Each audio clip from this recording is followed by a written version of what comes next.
Thank you. Please have your seats. A lot of persons didn't sing this time because they knew they were going to chew their mouths. You all haven't learned the new national anthem, but that's okay. Ladies and gentlemen, you're welcome to the Business Day Go Local Summit 2025. I want you all to have it at the back of your minds that this isn't just another corporate hangout, right? We have a lot of summits, we have a lot of meetings where people are talking, or people are always saying, buy the Naira, grow the Naira, buy Nigerian. This isn't just that. This is actually embodying and exemplifying that. I can see a lot of persons here in Ankara. I personally am wearing, this is Providus Yellow in Ankara, because Ankara is one of the brands or one of the fabrics you can actually use to become very, very creative. And when I heard Providus is going to be our headline sponsor, I said I will wear Providus Yellow. I'm wearing red for Business Day, even though I put it at the foot, I'm so sorry. I'm also wearing green for Smedan. I'm wearing blue for who? Which brand is blue here today? Nafludo blue. And what else do I have? So, Noira green. So all the brands are represented here today, and that's how we like to do at Business Day. We like to spotlight all our brands and all our sponsors. So thank you very much for agreeing to be here. Now, ladies and gentlemen, we are going to move very quickly into the order of events for today. And I would like for you all to give a very, very resounding applause for the person who's going to come on stage to deliver our keynote address. I like to call him a visionary because he has been behind reporting financial news and economic news for the last 24 years in Nigeria. He's the publisher of Business Day Media Limited. Ladies and gentlemen, put your hands together to Mr. Frank Aigbobin as he comes on stage to take the keynote speech.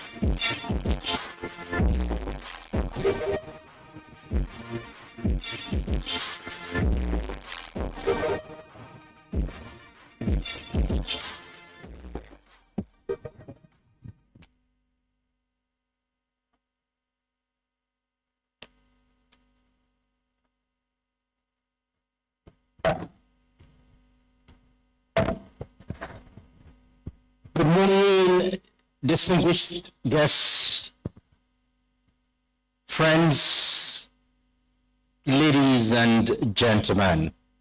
Before I read my welcome address, let me offer a profound apology for the late start of this event. I hope you bear with us. I want to take the delight in welcoming you warmly to the inaugural Business Day Go Local Summit 2025 in association with Providus Bank. Today is a gathering marking the beginning of a new economic movement in Nigeria. For years, Business Day has documented Nigeria's business journey. Today, we go further by shaping a new narrative aimed at transforming Nigeria from a raw material exporter into a value-adding, brand-building nation. Go local is not a sentiment. It is a strategy for national development, a strategy for economic reliance. Go local is about keeping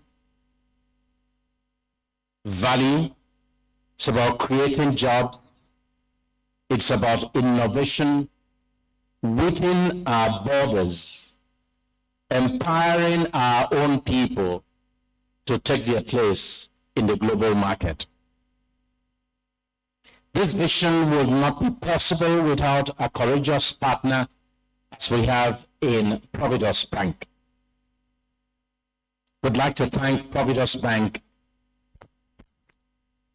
exceedingly for seeing the future that we see in our Nigerian businesses. Providus saw not just an event, but an economic shift, a fundamental shift, one that will profit millions of Nigerians.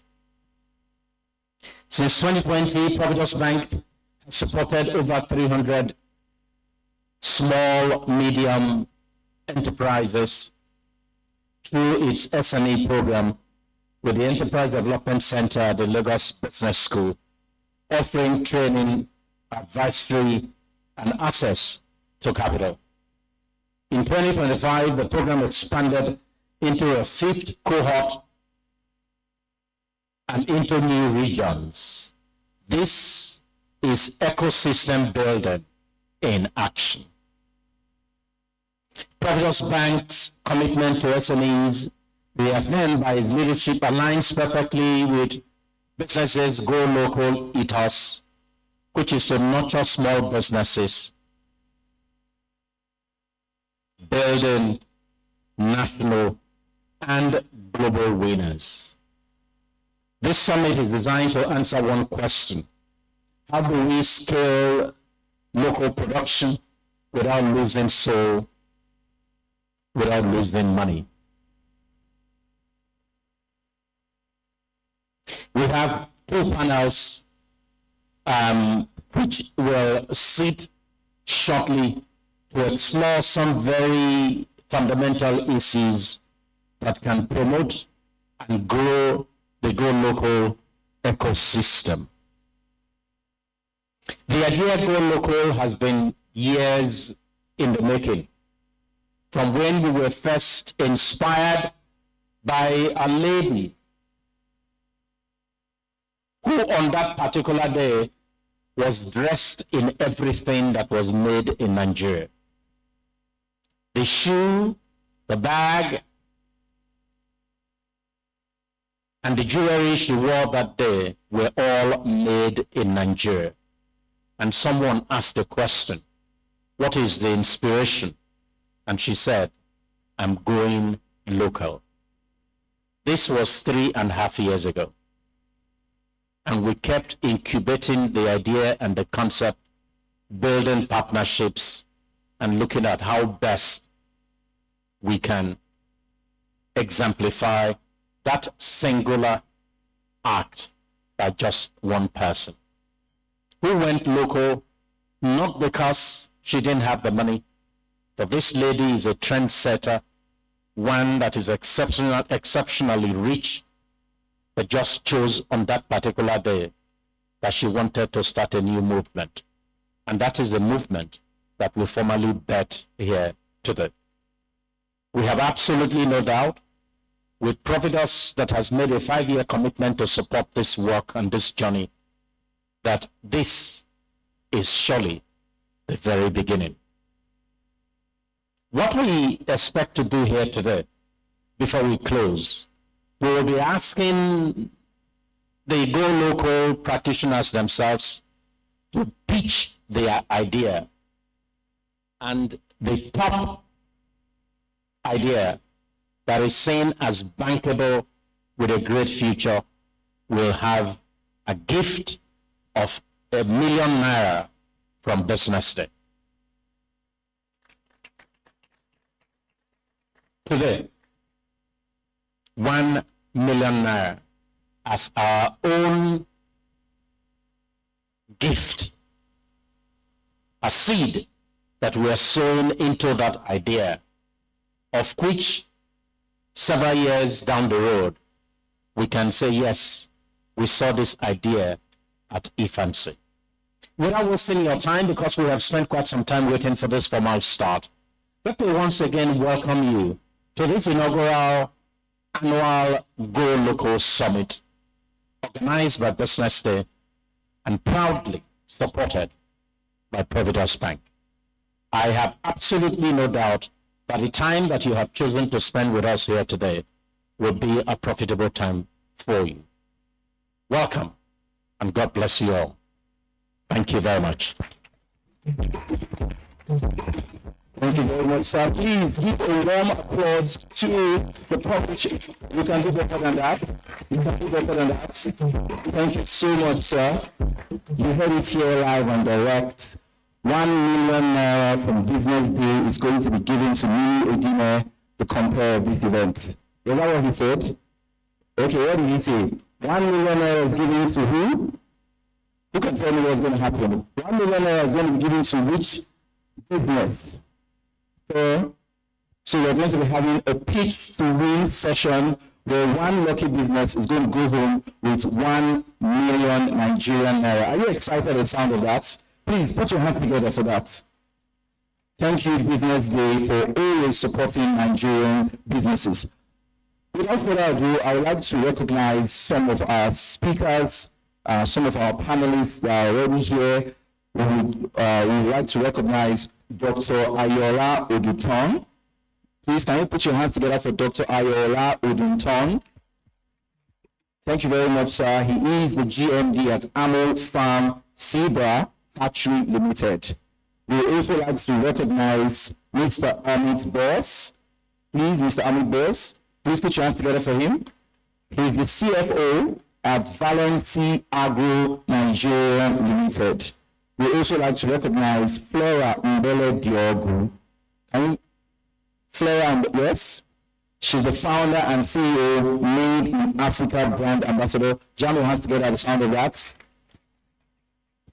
We also like to recognize Sorumune Ikogo. He's the founder and CEO, Detail Africa Group. Please put your hands together for him. Can you signify with a wave, sir? Okay. We also like to recognize Uche Naji, who's the founder and creative director, Ouch Lifestyle. Can you put your hands together for him? Can you signify with a wave of hands, sir? Okay, welcome, sir. We also like to recognize Hama A. Kwajafa. He's the DG at Nigeria Textile Manufacturers Association. Please put your hands together for him. We also like to recognize Damilola Feide, the head of SME strategy at Providence Bank.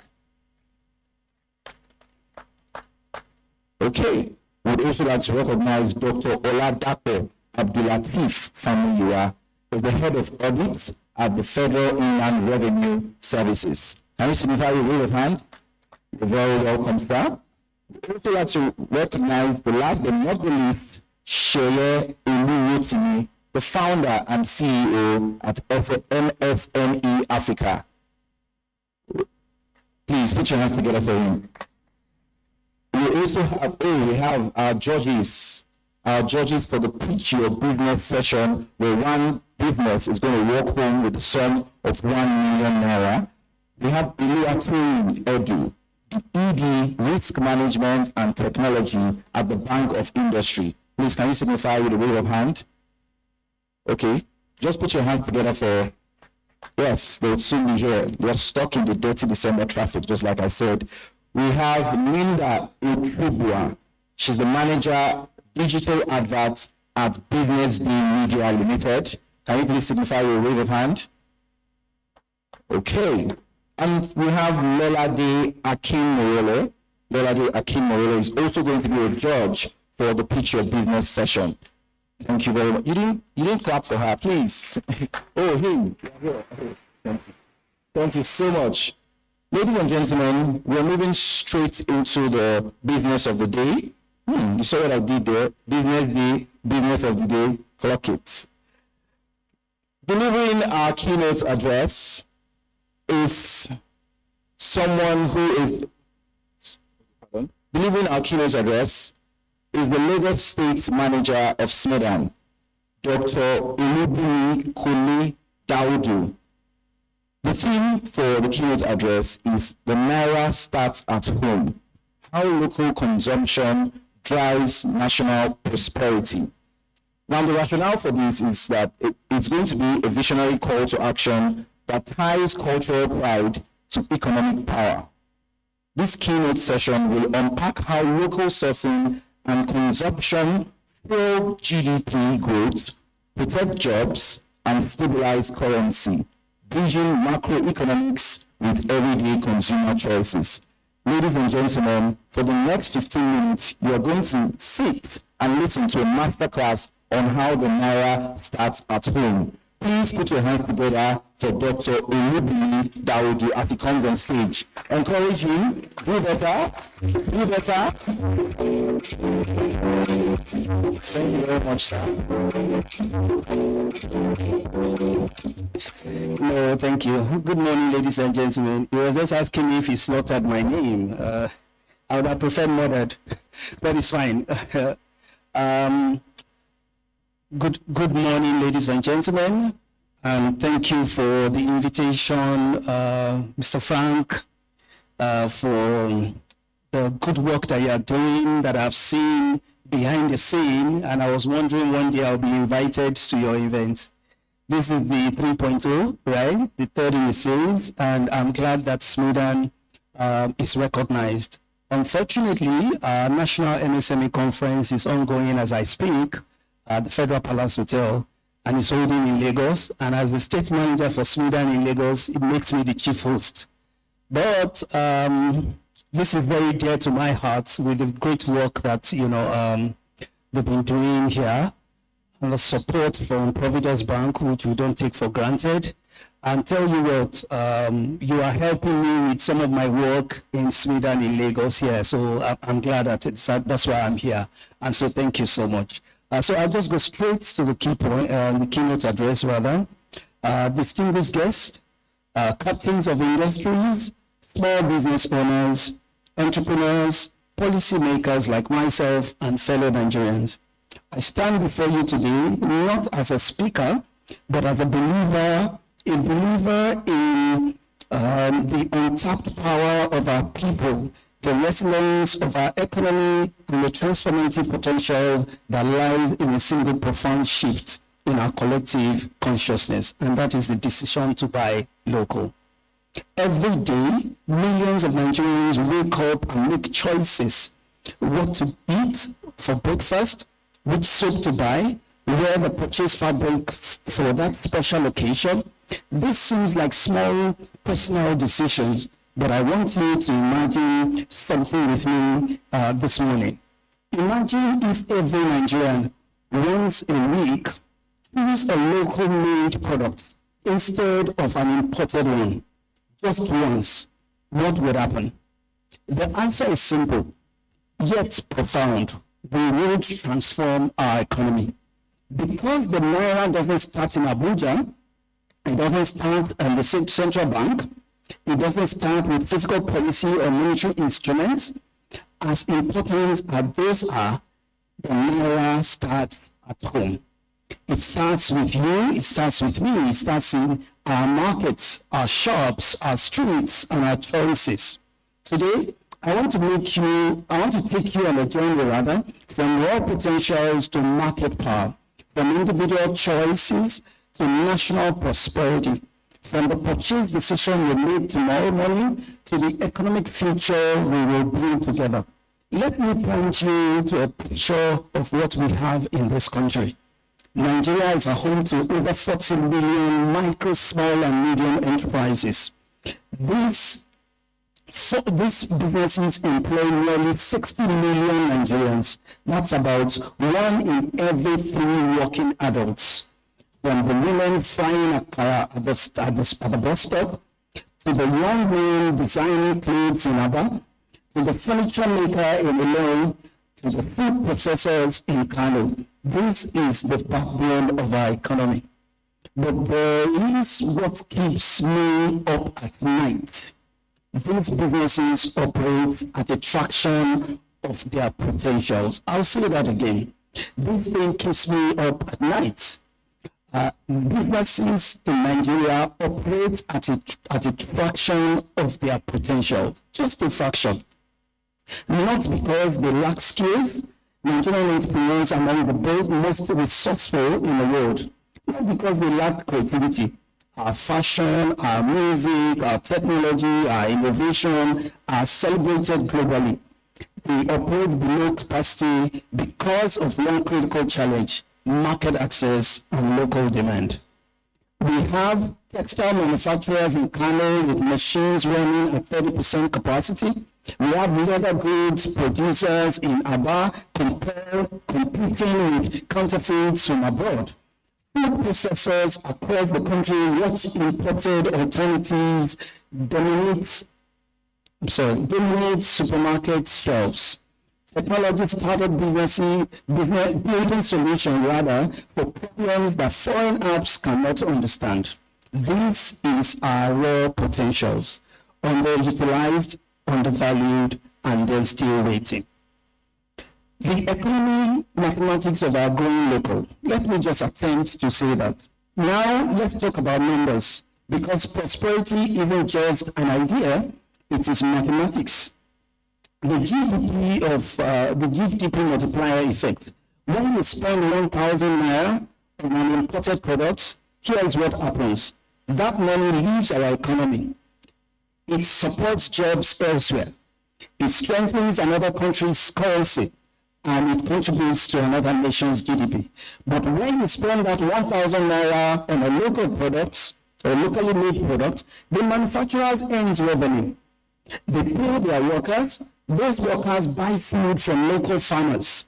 These farmers then send their children to school, and the school employs teachers, and the teachers patronize local businesses, and the circle continues. Economics call this the multiplier effect. Studies show that every naira spent locally can circulate through the economy 3 to 5 times before leaving. That's not 1,000 naira of economic activity. That's 3,000 to 5,000 of economic activities. Multiplying that by millions of transactions, and you are not talking about marginal gain, you are talking about transformation. The employment equation says this. Let me just give you a real example. A small garment factory in Lagos employs 50 people directly. But when we trace the ecosystem, 20 cotton farmers supply this fabric. 10 people in logistics and transportation are also present. 5 in packaging materials, 8 in retail distribution, countless others in utilities, maintenance, and home services. One small business, 50 direct employees, but hundreds of livelihoods connected to its success. When we buy foreign, we export those jobs. When we buy local, we create an employment ecosystem that ripples through communities, lifts families out of poverty, and then build the middle class nation desperately needs. And then there's our naira. Every imported drains of our foreign reserve, every imported tomato paste, rice, textile, or gadgets weakens our currency. Not because these individual purchases are large, but because collectively they create constant pressure on our exchange rates. But when we consume what we produce, we reduce import bills, we preserve foreign reserves, we stabilize the naira, and make every Nigerian savings and earnings go further. Your market choices are monetary votes. When millions of us vote for local, the naira strengthens. Not through central bank, again I mentioned, not through central bank intervention alone, but through fundamental demands and supply dynamics. So now, how do we move from these raw potentials to real market powers? How do we make buying local more than a slogan and then turn it into a movement? Let me outline the pathways that I think, and the role each of us must play.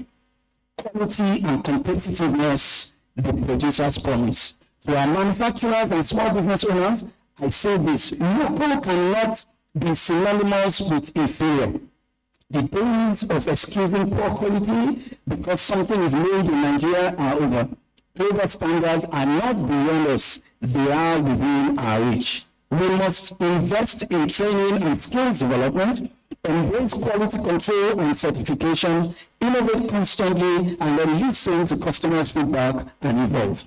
Excellence must be our brand. When a Nigerian-made product meets international standard, it doesn't just compete, it wins. And it's even, and I've seen it in Abba. I've seen it, Abba made shoes rivaling Italian leather. Lagos Tech Solution outperforming Silicon Valley apps for African context. Kano textiles as beautiful as any Ankara from abroad. The real potential is there. The market power comes when quality meets consistency. Then we talk about visibility and access. The market builder's mission says that, but quality alone isn't enough if people can't find you. You must build distribution channels that give small businesses the visibility they deserve. This means creating local markets, both physical and digital, supporting Nigerian e-commerce platforms that patronize local sellers, advocating for shelf space in supermarket for local products, and then using social media to tell the stories behind our brand. Every consumer should be able to easily find, access, and purchase Nigerian-made products. When buying local is as convenient as buying imported, behavior will shift naturally.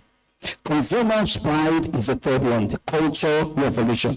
And this is where every Nigerian comes in. We need a cultural revolution, a shift in perception where need in Nigeria isn't just accepted, but celebrated. Think about how Japanese consumers rebuilt their economy by proudly choosing Japanese products. How Korean consumers supported their industries to the point where made in Korea became a global mark of quality. How Chinese consumers transformed their economy through internal consumption. This can be us, but it requires pride. It requires intentionality. It requires us to see every purchase as a vote for the kind of economy we want to build. When you wear that Abba-made outfit, that pride, you are just making a fashion statement. You are making an economic statement. When you serve locally processed food at your event, you are not just feeding guests. You are feeding families of farmers and food processors. When you gift Nigerian-made products, you are not just giving a present. You are presenting a vision of our economic future. For policymakers, policy supports, the role of government, to policymakers, your role is to create the enabling environment. This means tax incentives for small manufacturers, reduced bureaucracy for business registration and operations, access to affordable finance, infrastructure, which means constant power, good roads, efficient ports, and then enforcement against smuggling and counterfeit, and finally procurement policy that prioritizes local suppliers. Government cannot create prosperity alone. Government can remove the barrier that prevent prosperity from overflowing. I would like to conclude by saying that, let's picture this. You woke up in Lagos, Kano, Port Harcourt, or Enugu. Your alarm clock was assembled in Aba. The clothes you wear were designed and manufactured in Nigeria. Your breakfast is yam, eggs, or bread, all locally produced and processed. Your children's school supply made in Nigeria. The technology you use for work built by Nigerian developers for Nigerian context. In this Nigeria, our GDP has grown by double digits because local consumption fell, local production. Unemployment has fallen dramatically because thriving small businesses create millions of jobs. The Naira rather is stable because we produce what we consume and consume what we produce. Our trade balance is healthier because imports are reserved for what we truly cannot make. Nigerian brand competes globally because the first conquered the whole market. This is the Nigeria that we say. Thank you.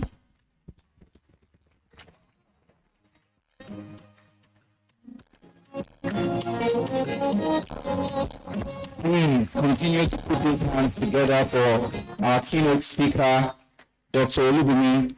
That was a masterclass, sir. Thank you so much There was a lot to unpack from that. Please put your hands together for him one more time. Thank you so much for that.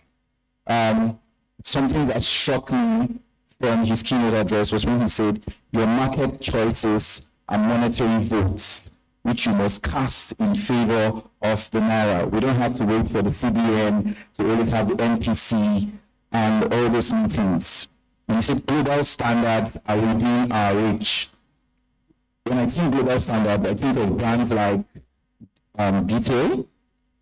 I also think of brands like Natsudo Chicken. I also think of services provided by the style doctor himself, Mr. Uche Naji. And the next line of speakers that are going to form our panel actually represent the global standards that he spoke of. So now moving very, very quickly, we're going into our panel session, the first panel session of the day. Remember, we have 2 panel sessions before the pitch to win session by businesses, where one lucky business is going to go home today with a sum of 1 million naira sponsored by BusinessDay. So we move very quickly. First on our list, Dr. Ayola. He's the Group Managing Director at Amo Farm Sibera Hatchery Limited. Dr. Ayola Odunton is the Group Managing Director of Amo Farm Sibera Hatchery Limited, Amo Binge Nigeria Limited, Nat Noodle Foods, Diversity Solutions Limited, and DSL Pharma. Please put your hands together for him. Driven by a mission to advance food security and poverty reduction, Dr. Odunton led the development of the Noila, with Africa's first dual-purpose chicken breed, empowering over 1.5 million rural households across Nigeria and 10 African countries. It's instructive to note that the Noila initiative was featured in a Harvard Business School agribusiness case study in 2020 for its transformative impacts. Please put your hands together for the sign of that. He also pioneered the National Preneur Scheme, revitalizing over 6,000 poultry farms through inclusive agribusiness models. Dr. Odunton holds a Doctor of Veterinary Medicine degree and has received multiple, not one, multiple industry awards. Ladies and gentlemen, the first panel for the day, Dr. Odunton. Please have your seat, sir. Okay. Next on our panel is the CFO at Valency Agro Nigeria Limited, Mr. Amit Boss. With close to 2 decades of experience in finance and accounting, he currently serves as the CFO of Valency in Africa. His expertise lies in financial management, credit risk mitigation, and treasury operations, which enables him drive business growth and stability. Ladies and gentlemen, please put your hands together for Dr. Amit Boss.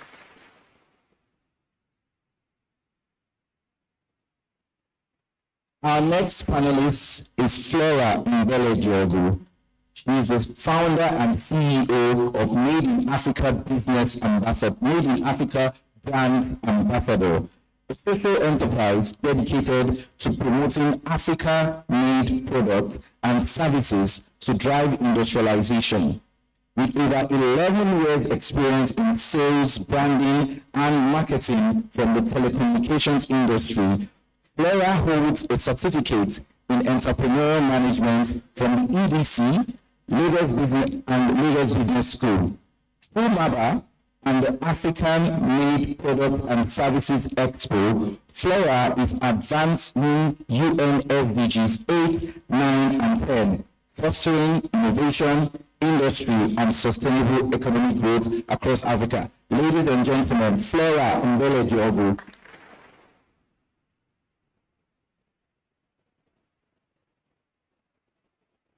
We also have on this panel Serunime Ikogo.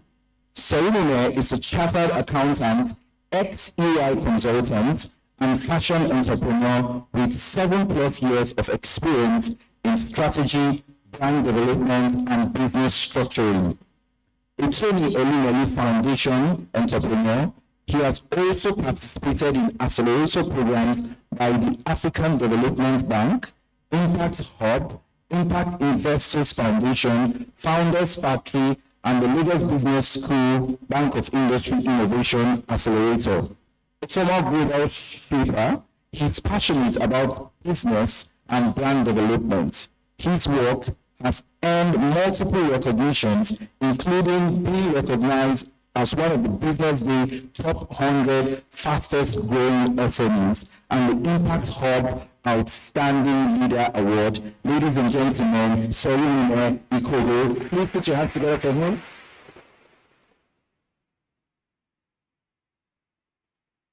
Last but not the least on this panel, known as the Style Doctor. He is a pioneering Nigerian fashion entrepreneur and certified image consultant. His career began at the university, designing shirts and kaftans that would evolve into the renowned Ouch brand, now patronized by political leaders, clergy, and A-list entertainers such as P-Square and Don Jazzy. Notably, he styled former President Muhammadu Buhari for the iconic 2015 election photo shoot. Through his creative excellence and visionary leadership, Uche Nnaji continues to shape Africa's fashion narrative and nurture the continent's next generation of style innovators. Ladies and gentlemen, the style doctor himself, Uche Nnaji. Please put your hands together for him.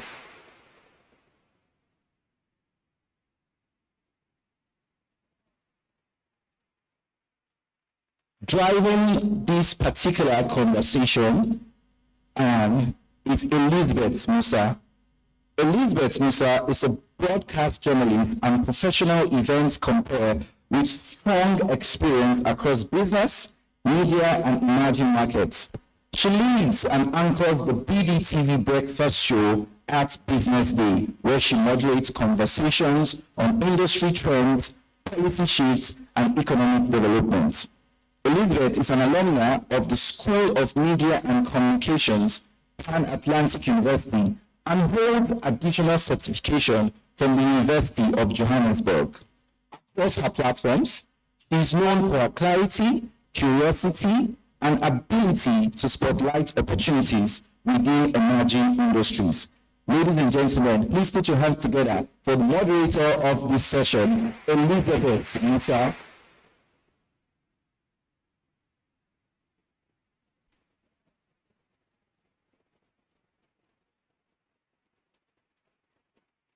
I will now be handing over the stage to Elizabeth Musa as a co-navigator on this ship, on the ship Go Local 2025.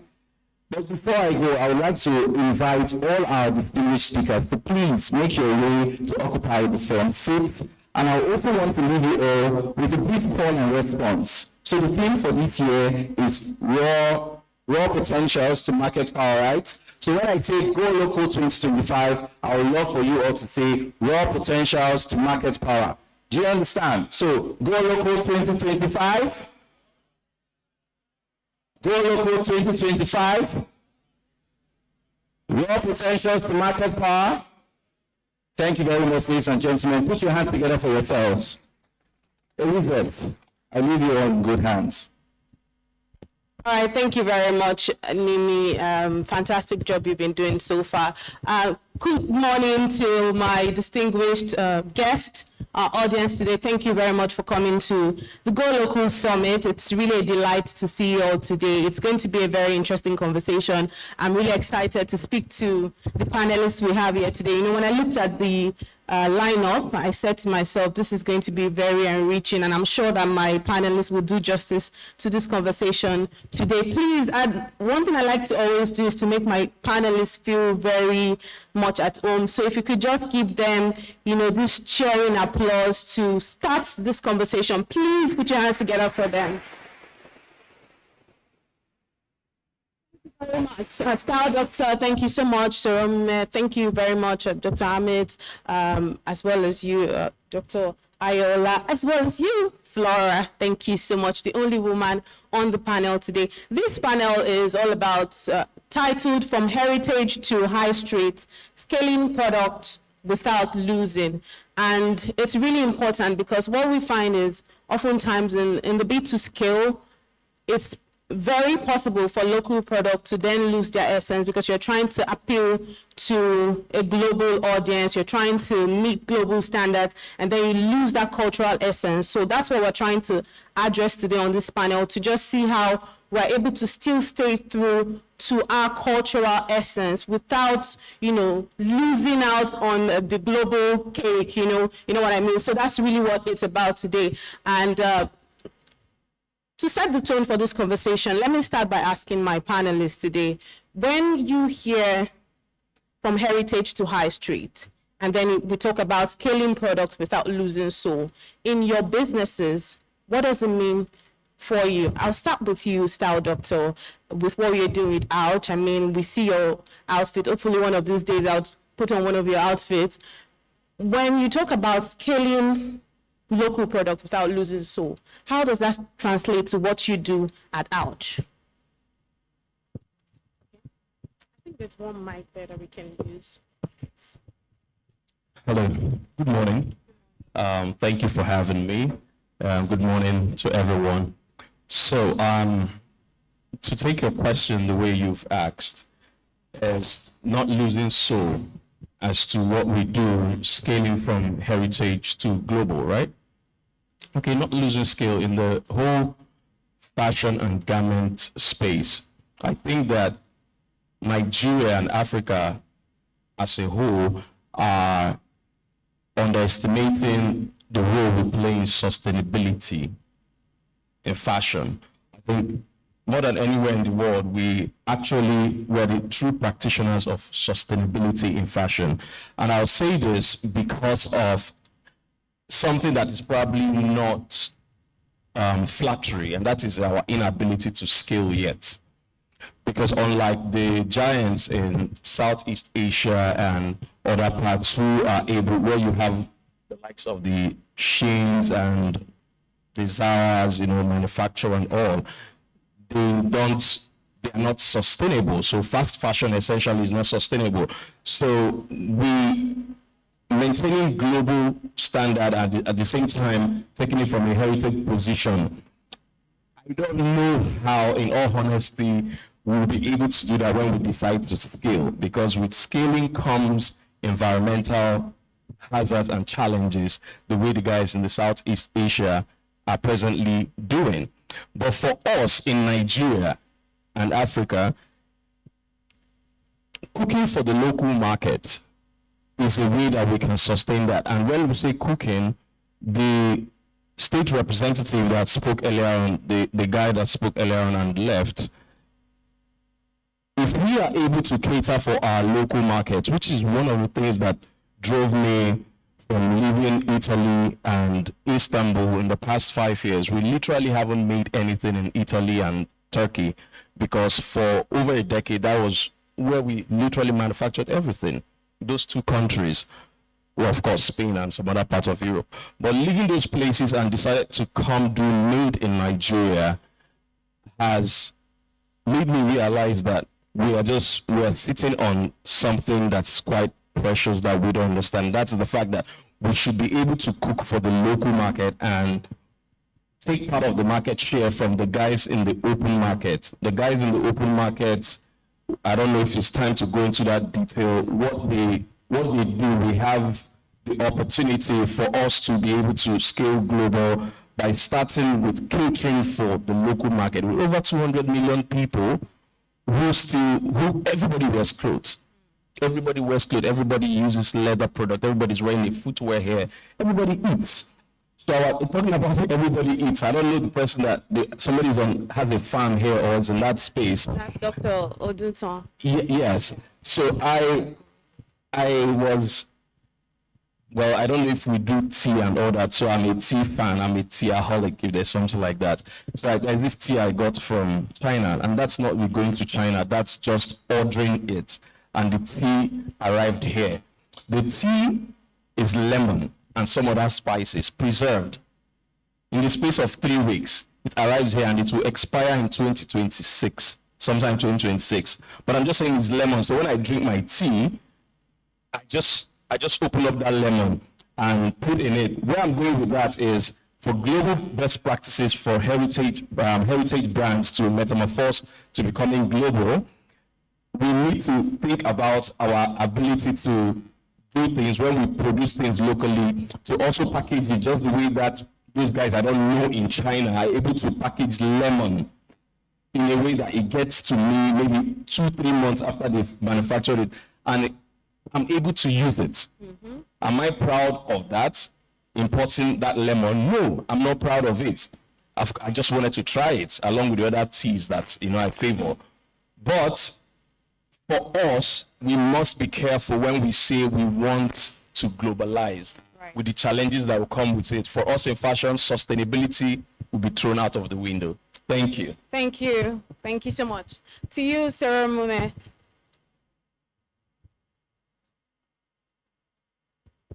Yeah, so same question. I just want us to establish one thing with what it means when we talk about scaling products without losing, the cultural essence that we have. What it means for you in your line of business. Okay, so in a similar line of business as him, but I would say this, quite similar to what he said, is we have to choose, right? You cannot have it all. It's the same way you have to choose a business model, right? You cannot serve every market.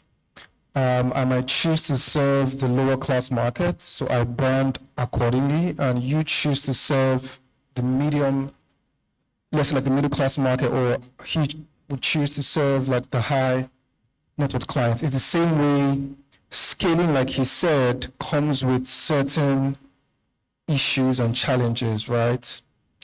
I was just going to say something here, but I don't want it to sound too controversial, but the reason why Africa contributes the least to global emissions is we produce the least, not because we're the best people. Once we begin to produce at that same level, I promise you, emissions would increase. So what I'm trying to say is that scaling to, for example, because he mentioned Italy, right? So the way they would see scale might be different from the way an Asian would see scale, or might be very different from the way an African would see scale. And I think it all boils down to capitalism. Why do you have to scale so much, right? But anyways, let's not actually get into that. But yeah, for another day. you have to choose what you're really trying to do. And yeah, so if you want to be a heritage brand, to be honest, there's a way it limits your scale, because scale and heritage do not go hand in hand, which is why luxury brands right now, like the LVs and the rest, Gucci and the rest, they are battling with that because they're trying to scale and still remain heritage, but there's a pullback because those are essentially two opposing ends of things. So in essence, you have to choose. You cannot have it all. You just have to find the best way to achieve the one you want to achieve in the best way possible, but not thinking that you can have the two at the same time in the best way. Now, it would be very conflicting. So, yeah, thank you. All right, thank you very much. Flora, how about you? You are obviously the founder and CEO of Made in Africa, brand ambassador. When we talk about scaling, right, scaling local products without losing, so what does it actually mean for you? Okay, so thank you very much for having me. Before I start, Uche, I have to tell you, you will stop buying that tea from China because we have lemon tea in Nigeria. Yes, that's for starters, yeah. So Go Local is, would I call it a topic or a project that is very passionate to me because everything about me is local from head to toe. I'm wearing Nigeria. In fact, I purposely had to come up with this. Yeah, I should have left it on my chair, but I came up with it because this is also a Made in Nigeria brand. This is our Adire, our own local Adire, made in Nigeria. and everything, in fact. So scaling is good. It's good to expand, but before scaling, there is also the need to industrialize locally first. You industrialize locally. Let me just say a short story. First of all, I think we have a mindset. We need to have a mindset overhaul about scaling indigenous product localization and everything. Let me tell the story which I shared on LinkedIn a few weeks ago. There's something I love about the Indians. You're Indian? There's something I love about the Indians. Indians are so proud of their culture. They're so proud of their heritage. In fact, the way they project it, even in Bollywood, will tell you, in fact, when you're watching an Indian film, tell me what comes to mind. You're like, oh my God, when am I going to go to India to see these beautiful women, these beautiful accessories, the things they do? They always project their cultural heritage. And guess what? These Bollywood and Indian films, with time, it has become acceptable globally because of the indigenes themselves.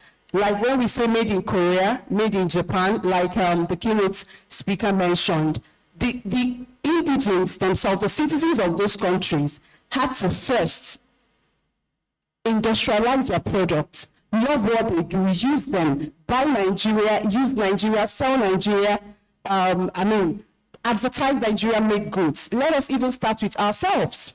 So I was talking with a foreign partner who wanted to ship to the UK. And this man mentioned something to me. He said, Flora, these products that you guys are always up about, scaling, exporting, this and that, how many people in Nigeria are even using those products? How many of the locals, how many of these products can you find in stores and local markets today? So it goes back to us. If we want to scale, if we want to industrialize, it is us, the citizens of the country, that have to use Made in Nigeria, promote Made in Nigeria to help the Nigerian brands to be able to scale better, to do a lot more better than we are doing it currently. So that's what we try to imbibe in our brand, to ensure that we, first of all, use what we produce and produce what we use. Do you understand?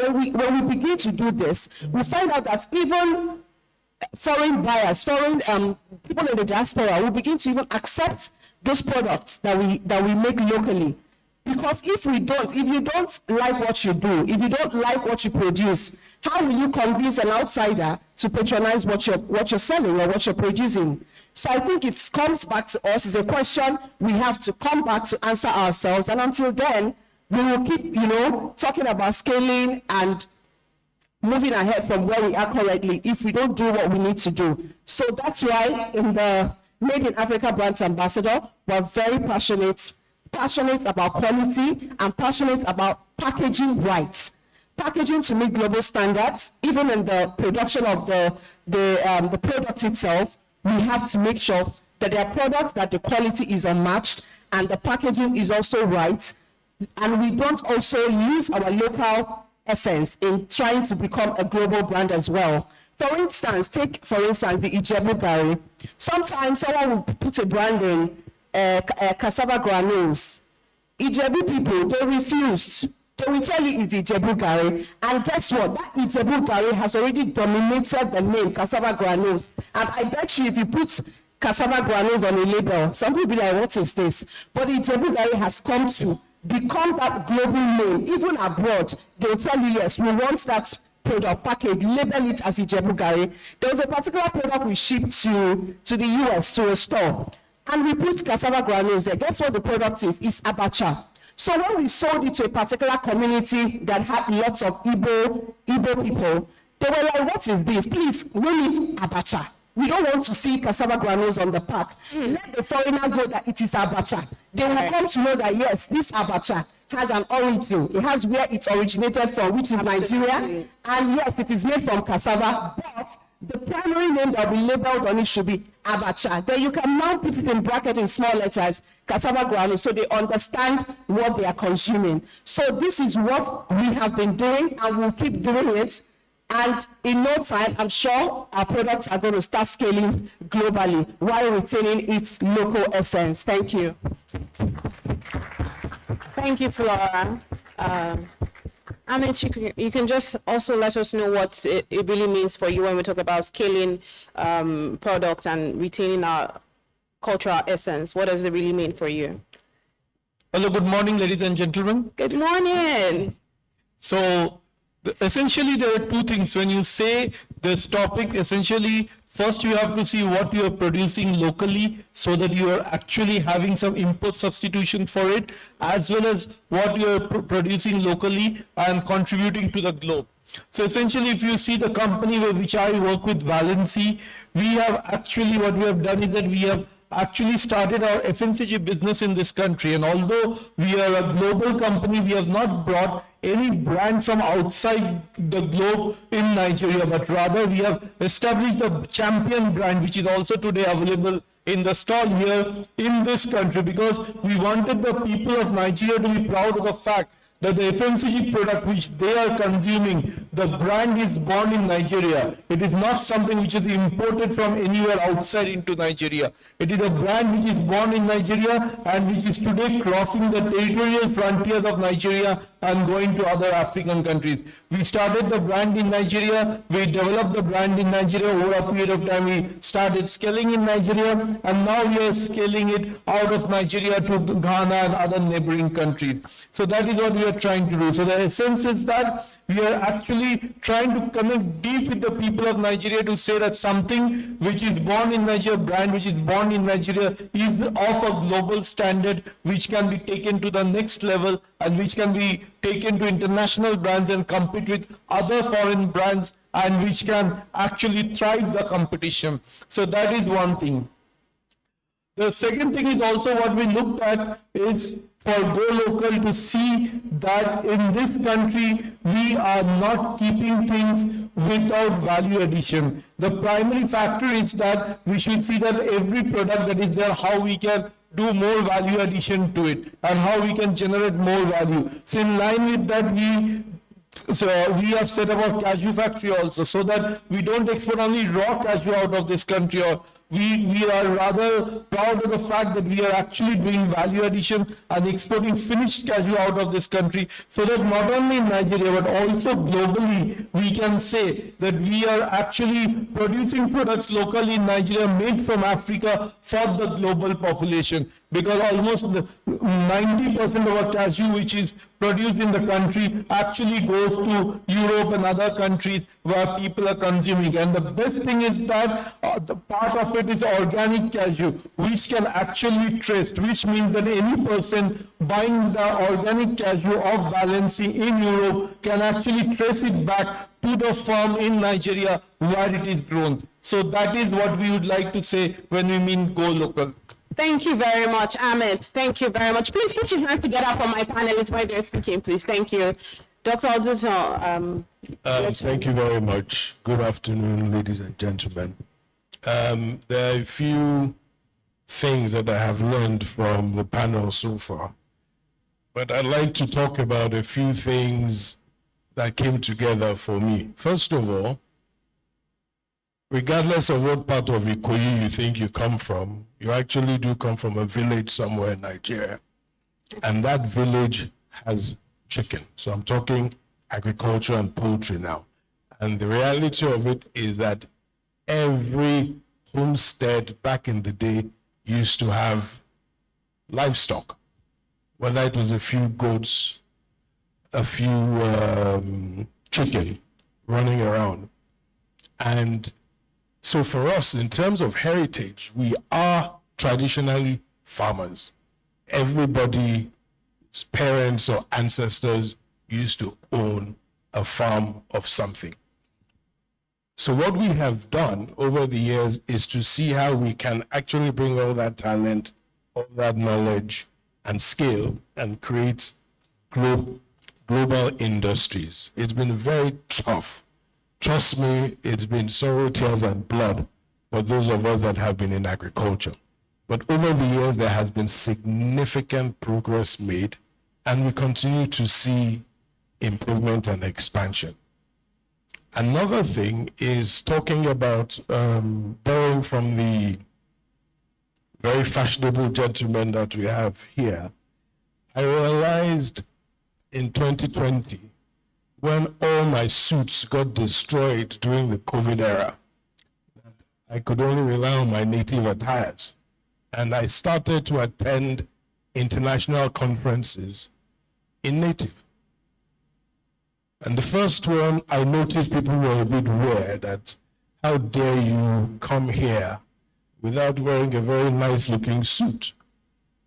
But over the years, I have sat with secretaries of state in the United States, I've sat with top government officials in India.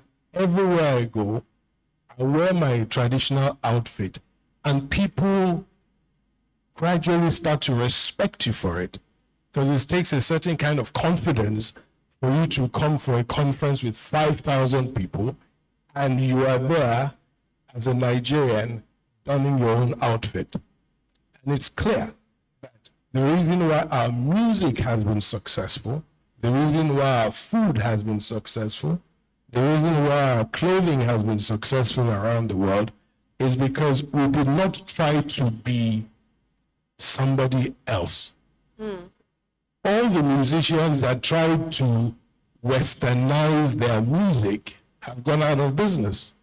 The guys who have continued who have shown longevity over the last 10, 20 years are those that remain authentic to their Nigerianness. So this has become quite a movement around the world.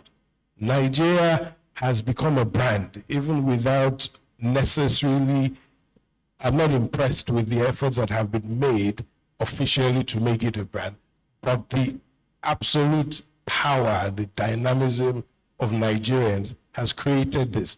So there's a lot to explore. Going back to my own business, I don't see any reason why anybody should eat imported food. You probably don't understand the multiplier effect of eating imported food. And I'll give chicken. Chicken eats mainly maize, soya beans, and 12 or 15 other things in a bag of feed. The number of people involved in planting maize, harvesting maize, transporting maize, warehousing maize, and then taking it from the warehouse to the feed mill are running in millions. So every time you pick up a piece of chicken, using chicken as an example, you are depriving the maize farmer, the soybeans farmer, the limestone quarry, the rice farmer who is using some polished rice.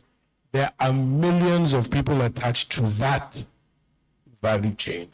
So it's not just, this turkey is nice, or this chicken is nice. As a Nigerian, how proud of you, about, to be able to say, I am directly or indirectly supporting my country from the grassroots.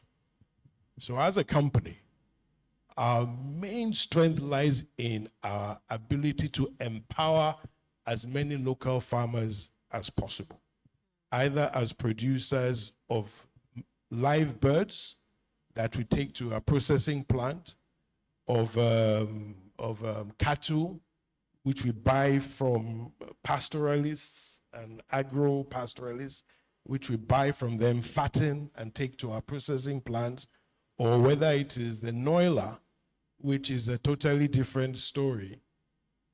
We realize that the power and our wealth comes from empowering as many farmers and as many entrepreneurs through that chain as possible.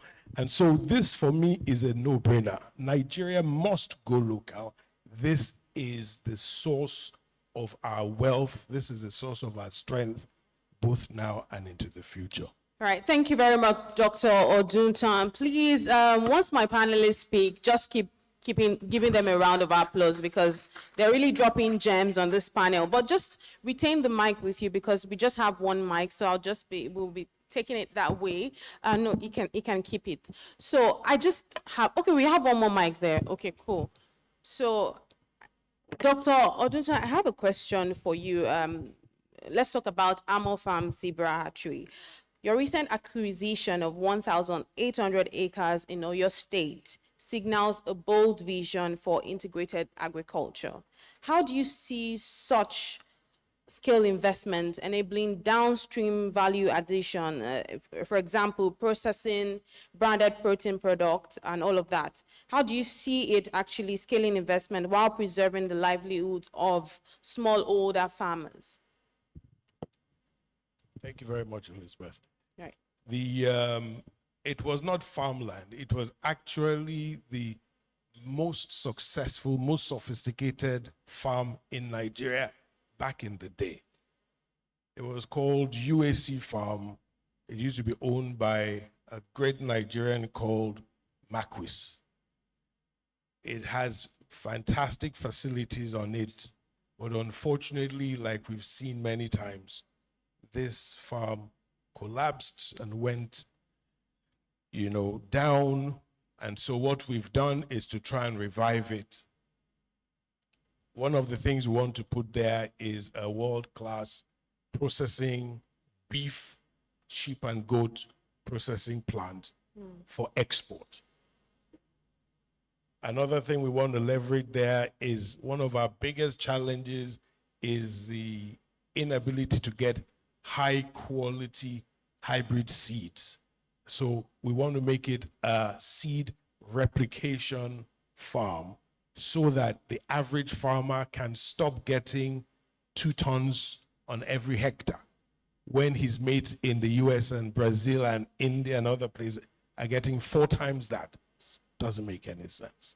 So that's what that farm is for. It's to continue our legacy of being the #1 producer of dill chicks in Nigeria, which is genetic, producer of Noila, which we're the only company in Africa and one of only 4 companies around the world that have developed our own genetics like that, and continue to see how we can help those further down the value chain to prosper. Like I said, and for all of us here, our prosperity lies in the prosperity of all those our suppliers further down the chain, and that should be our constant objective. Absolutely. Thank you very much for that. I'll come to you now, Sarah Mume, because I just wanted to be, someone from the agricultural space and someone from the fashion space. Detail Africa is able to infuse craftsmanship into high-end products. What are some of the quality, design, and supply chain challenges that you have faced in terms of scaling without eroding the artisanal soul? And how did you overcome them? Okay, so I would say I would categorize this into 2, which is inward and outward. So there's challenges you face with your supply, and there's the ones you face with demand. So that's when you purchase and when you also sell. So I would start from the purchase part. Like I'll tell most people, the market is not even ready for a big brand. We source our leather locally, however, they import the leather, right? So it's quite similar to what the crude oil industry used to be like, where we export crude and then import fuel, right? So that's quite similar to what happens there. So the market is never ready for a big brand because access to the raw material is so limited. And we haven't overcome these challenges yet. We're still in the process, right? But we have identified certain challenges, which is number 1, access to the raw material. And just like he mentioned, when you scale a business, it's a very painful thing because you not only have to look at your business, you have to be invested in the success of the whole supply chain.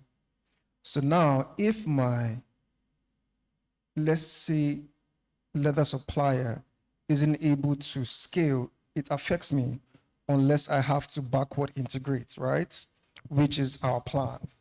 But access to the raw material, consistent quality is a very big issue. Also, I would say logistics is a very big issue still. And these are for the purchase side of things. Then for the supply side, I would say logistics too. It is very interesting that logistics within Africa is, for my industry, is way more expensive than logistics from Africa outside the continent. And that's very surprising. So for me, because I came into the industry with a consulting background, I don't just see things as a creative, I see it as a business person. So I try to solve the issue from an industry lens, not just from my own business. So these are some issues that we have been facing when it comes to the scaling. So how do we plan to overcome this, right? Because we're actually still in the process. Right. A lot of collaboration is really needed. Like I was telling one of my suppliers the other day that as a business, I have certain challenges. I am very certain that at least 70 other businesses within my industry have the same issues. So now, how can I solve their issues while also solving mine, right? How can we plan demand better? Instead of seeing yourself as a supplier to this business, how can you see yourself as a partner? Whereby at the beginning of the year, you can actually have like meetings with this company, say, you know what, okay, what do you think would be your demand needs for like the year? How can you then plan supply to fit their growth, right? So there's a lot of collaboration needed between suppliers and brands. That's one way we're actually currently trying to overcome that. As for the logistics side of things, we're still having to do some level of informal arrangements.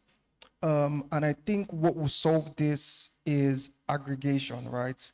Which still goes back to collaboration. There's not a lot of collaboration when it comes to small and medium businesses, because like I was saying, none of us can get this, but if some of us come together, we can then get this. We can then supply with this. We can then get like economies of scale. So I would just say, in summary, a huge part of the success of the industry relies on the collaboration between the growth-focused brands within the industry.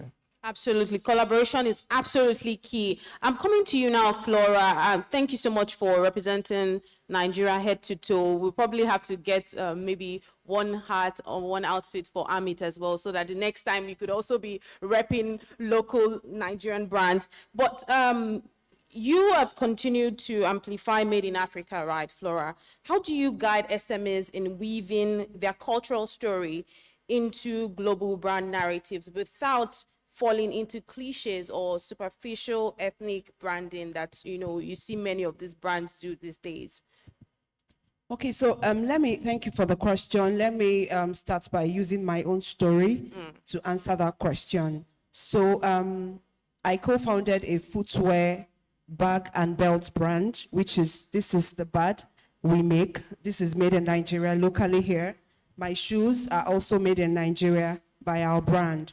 Fantastic. So 2 years ago, we had this indoor exclusive exhibition for some, high net worth individuals and all that. So we exhibited our bags and our footwear brand. So at the back of the footwear, we put Made in Nigeria.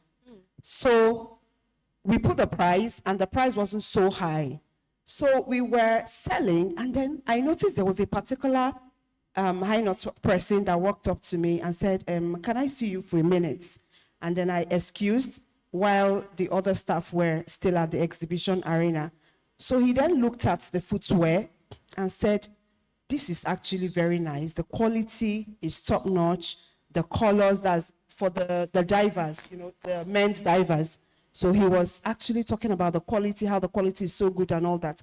But he then said something that this Made in Nigeria you put at the back, if only you can stop putting Made in Nigeria there and put Made in Italy or Made in Spain. you will see the way, all these high net worth individuals will rush your whatever. Once they turn the back and see made in Italy or made in Spain, they're going to just take it and all that, and without batting an eyelid. So I responded to him by saying that, yes, I know that we want to be a global brand and all that, and want to sell to HNIs, but this brand is locally made, and we will put made in Nigeria there. Absolutely. We're not going to scrape it off. We're not going to undermine our crafts Absolutely and then love put that. it made in Italy because we want to appeal to your audience or appeal to your HNIs. So that caught his attention. He was like, okay, see me in my office. And we had a different conversation. And guess what? He actually supported our brand because of just that thing I told him, he felt, oh, I like the confidence of this brand. And if you continue like this, in few years' time, you're going to scale a lot better and faster. And guess what? Right now, our products are being exported outside Nigeria, within Africa, and it's doing really very well by the special grace of God and our hard work as well. So my answer to that question will be continue doing what you're doing. As a local brand, ensure that you do not play with quality. Your quality should be something you cannot undermine. It's something you cannot even do without. You just keep focusing on sustaining that brand by being quality conscious. Have a quality assurance team if possible, so that you don't deviate from the quality which you started with or which you're known for. Like, I know Uche Naji, I'm seeing him for the first time, but I know his brand. And I see his work, his designs, and they're actually very beautiful. And it's a Nigerian brand. So, and a lot of other products, Nigerians are doing well right now. Local brands that you see, and you're like, is this product from Nigeria? So that also takes me back to my community, the Maba community. So we do a lot of trainings. We're a local brand, but we invite industry experts, both local and international, to train our members on how to focus on churning out quality products. Quality has to be your watchword. If your product is nice and the quality is unmatched, people will sought after you from wherever, I am telling you. People will sought after you from across the globe once you know what you're doing. And then I know we also have a problem of poor packaging. So with that as well, we, from the Maba members products that we've been exporting outside Nigeria, we got approached by a European company that also wants to partner with us, collaborate with us, and package more products, as in do help with a lot of high-end quality packaging. That when you see these products, you're going to ask, is this actually locally made? Is this made in Nigeria? So like what he said, collaboration is the new oil. Most of the packaging equipment that we need to package those locally made products to meet international standard are very expensive. So this partnership we're going to be having by next month, we're going to start, and then it will slip into 2026. By the time we start that, you will see that all the products that you go to the mainstream stores abroad to buy, you can get them locally here. Exactly the same, nothing changing. So I think, going back to what you've asked, quality assurance, package right, and then maintain your local consistency.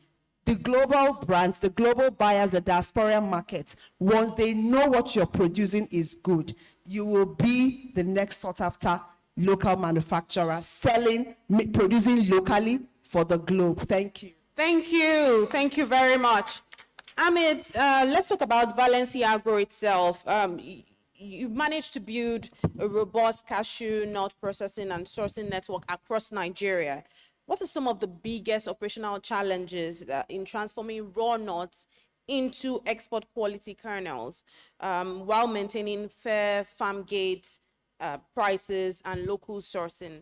What are some of those challenges, and how have you been able to surmount them? So some of the local challenges that you see in Nigeria was one of the points that was mentioned by one of the previous speakers, I believe, before this session, is the high energy cost and the inconsistent power supply. Definitely, if you see the reports, Nigeria is one of the highest energy costs, and besides that, the power supply from the grid is not consistent. So most of the factories in Nigeria either run through diesel generators or through gas generators, which make them highly non-competitive when you go to the international markets. So definitely that is one of the biggest challenges that we also as an industry face. Then the next big challenge that we face is that today the procurement cost of cashew in Nigeria is higher even compared to a neighboring country, Cote d'Ivoire. Today, compared to Cote d'Ivoire, if you see the cost of cashew in Nigeria is higher. And adding to that, Cote d'Ivoire has an advantage where despite the fact that the total crop size of Cote d'Ivoire is 1.6 million tons in cashew, and in Nigeria, if you compare, it's only 250,000 metric tons. Still, the processors in Cote d'Ivoire get an additional 2 months, where when the crop starts selling in the first 2 months, the crops are only sold to processors and the traders don't get to buy. So the processor always have an advantage of buying the best quality crop at a cheaper price. But compared to that, in Nigeria, the traders and the processors compete at the same time. And there is no extra duty also that gets levied on the traders. So definitely the traders and the processors stand at the same place when the processors are actually contributing to the value addition of the country. So definitely that is another problem. The third problem that plagues is I should say something that is not within our control, is that in a country like Cote d'Ivoire, the incentive for the exporters are given after every 3 months. After every 3 months, the exporters get the incentive, and that too in an environment where the currency is stable because it is pegged to euro. The sad thing in this is that in Nigeria, we don't get export incentives even after 4 years. So it's been 4 years that none of us have got the export incentives. And in the meantime, the currency has traveled from 461 to 1600 to 1700 to, as we speak now, somewhere about 1440. So you can imagine the amount of loss that we as exporters are having when we are exporting our goods. So these are some of the biggest challenges that we face, and it is very important that a proper public-private partnership model is formed. The government understands some of these challenges that the cashew industries, or for that purpose, the export industries in the country face, and we can have proper policies in place. The inflows from the government come at the right point of time so that the industries can thrive in this country and can actually look for further investments. Today, if I have to go and speak with my management abroad for investments, even they will be showing me the same calculations that I am speaking and say, why not invest in Cote d'Ivoire instead of Nigeria? So I believe these are some of the challenges which we need to overcome if the industries in the country have to grow. Absolutely. Thank you. Public-private partnership, very effective one, certainly there. Please put your hands together for Ahmed as well. Thank you very much. Let me now come to you, Uche, and let's talk about what you're doing in trying to bridge traditional Nigerian aesthetics with contemporary design with your work at Ouch. Ouch, I'm sure, comes from Uche somehow. Maybe you tell us about that. So how do you actually maintain this cultural integrity when scaling production I mean, as you scale, how do you ensure that your fabric and material sourcing support local producers, weavers, dyers, artisans? How are you able to make sure that rather than relying more on imported or mass-produced materials, you are able to make sure that we stay very, very focused on, more quality products that are locally made? Thank you. I accepted to be here today because I had some expectations. One of the expectations was to say something that would resonate with one or two persons who are able to effect change, policies and all in government level. I'm tired of talking to government people in government. I'm done with all that. So I've not also been able to, I just came here because I think I'm frustrated. I'm frustrated like some other people because I like the decision to start manufacturing in Nigeria. I'll get to what you're saying, but I just want to go. The decision to start manufacturing in Nigeria has taken a toll, in a lot of ways. Part of it, health and all that. And it's not meant to be so. So the guys in government, we need to come and have a clear vision first, because you're asking me about how we're able to merge the aesthetics and all that to, for the next level. in Italy, the guys Salvatore and Enzo, the people that I made clothes with for years, shirts that we make here now. In Naples, I'll go with designs from here that we'll do in our small space. I'll go with design, need this kind of shirt. It's linen fabric. You pick the linen fabric from about Lagos Island. And they'll tell you, oh, no, cannot. No, they just tell you that the whole quantity thing and mode and all. One of the advantages of producing local is the fact that everybody that is doing fashion business in Nigeria is literally a bespoke person. We're unable to scale.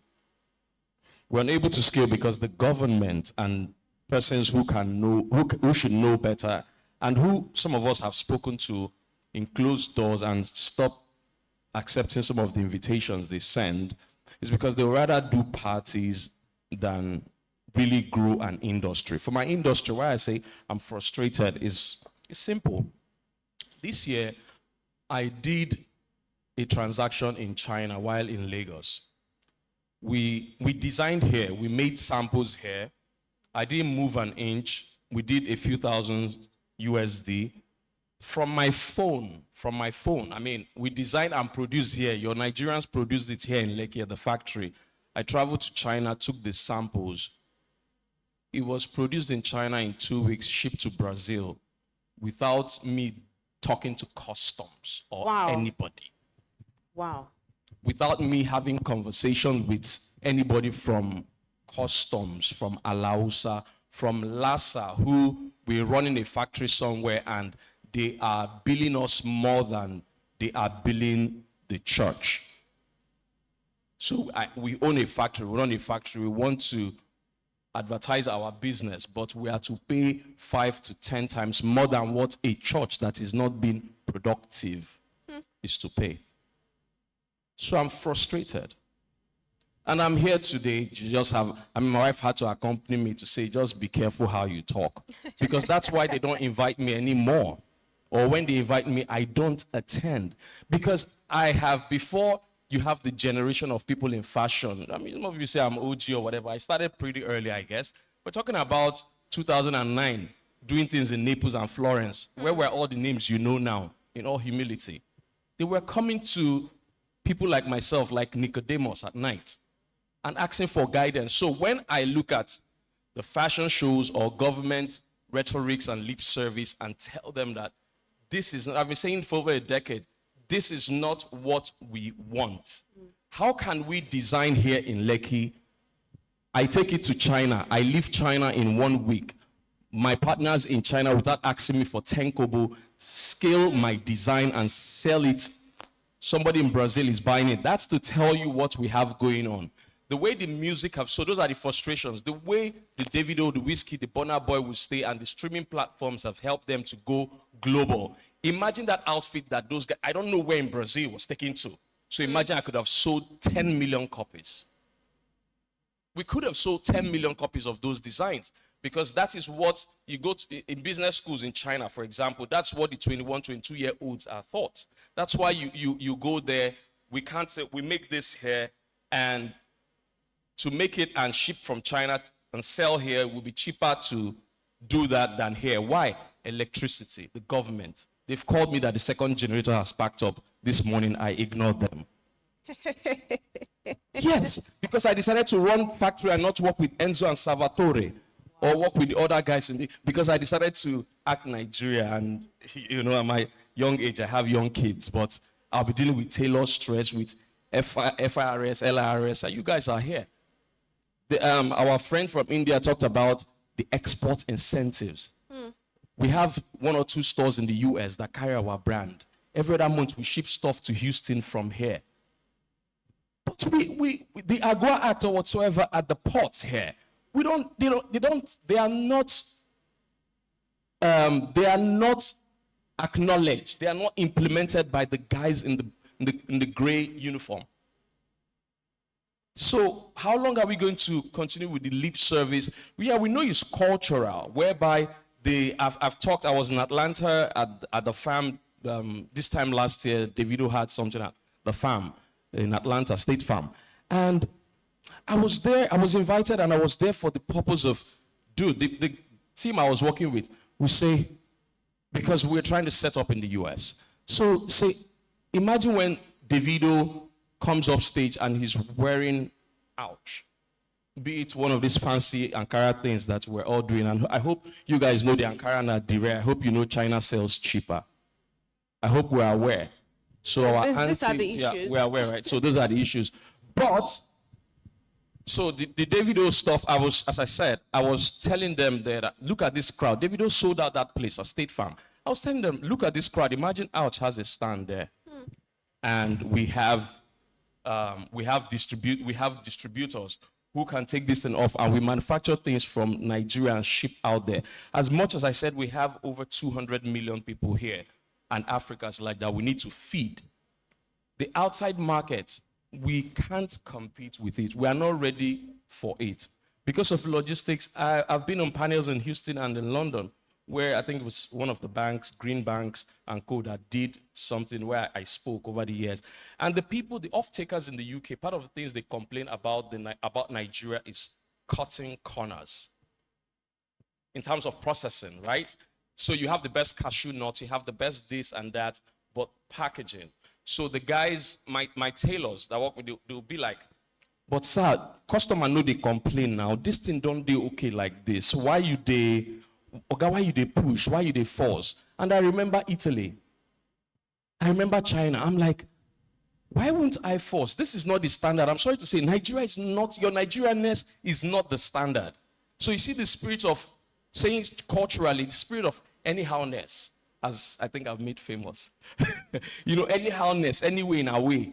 Let's just do it sharp, sharp, back, back, back. We must start changing it from the pulpits, from conversations like this, from homes, from everywhere we can speak, and not tell people, let people be and do themselves. You see those lingos of, it's not that deep, it's cruise.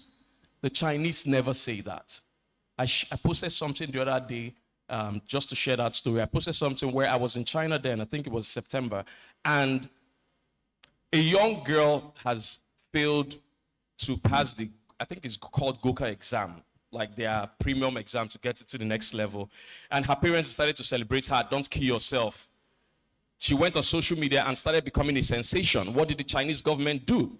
The Chinese government literally banned all her accounts. Why? Because they noticed a cancer was about brewing. What kind of cancer is about brewing culturally? Because if that girl becomes a sensation on TikTok or wheresoever, some other young person, impressionable mind, will feel like, oh, this exam no be all that after all. People have fought in the aircraft yesterday. What has FAN done? What has the government done? Culturally, let's not go there. But I'm just talking about the government being able to say, this is what we are about. You're not telling me that we want to go local and do made in Nigeria. BusinessDay has tried. I'm sorry I have to say this. But look at the figure BusinessDay is giving out. When they mentioned it, they said they're going to give money. I told my wife, nobody told me to prepare to preach. When I heard the figure, I said, okay, it's not for us. If I get that one, I'll give that as a seed to someone. Yes, because if it was a music event, if it was that thing they call skit, that don't mean anything, just skit. So you have young men in my office that I'm looking at, telling them that let's build, train, stay under, and let's build a future. But they want to do skit because the society, the culture rewards instant gratification. So we must all know that as much as you're saying that Ouch should do this and that, I'm sorry if I didn't answer that 100%, but I said I'm here for a reason today, and I came here with a message. Like some of us, I'm frustrated. Last night I was speaking with a former presidential aspirant, and we were talking about, why are you still in Nigeria? That is me. Like, why are you still in Nigeria? Because everything is laid out to be outside and just live a soft life. But we are here training people, employing the people that the government are unable to create employment for, but you're getting taxed multiple times. There are no incentives for exportation. There is no, as I said, the church gets free while you pay as a business, but you are the one that is creating employment. You are the one that is taking the girl that will probably be doing OS, or the boy that will be pressing. You are the one that is taking them off the streets. I tell people that I don't want to be seen as if I want to sell anything. I think I have passed the years of trying to sell. I know the founder is always the number one salesman, but for me, I consider myself a faculty. I should be in a space. I should be working with Lagos State, with the federal government. Proposals have been given over and over from the time of dressing late President Buhari to the present governor. Proposals have been given, you've been put in rooms, you put it, and at the end of the day, it's swept under. Promises are made and they're just swept under. And so we ask the question, why should I be selling? Why should I be seen as in being bothered with how to pay salaries, how to get the third diesel generator, how to do solar at the whole place, where we have done proposals to banks that sponsor shows that let's create a garment district. You can't put 500 million naira, 100 million naira to do a show, to stage a show that people will just come and drink champagne, take pictures. When that 500, half a billion, will set up a garment district that everybody, see all this mushroom, everybody doing tailor, doing rubbish that are not together. Everybody can go there, take their garments the way it is done overseas, and we produce good garments that are exportable.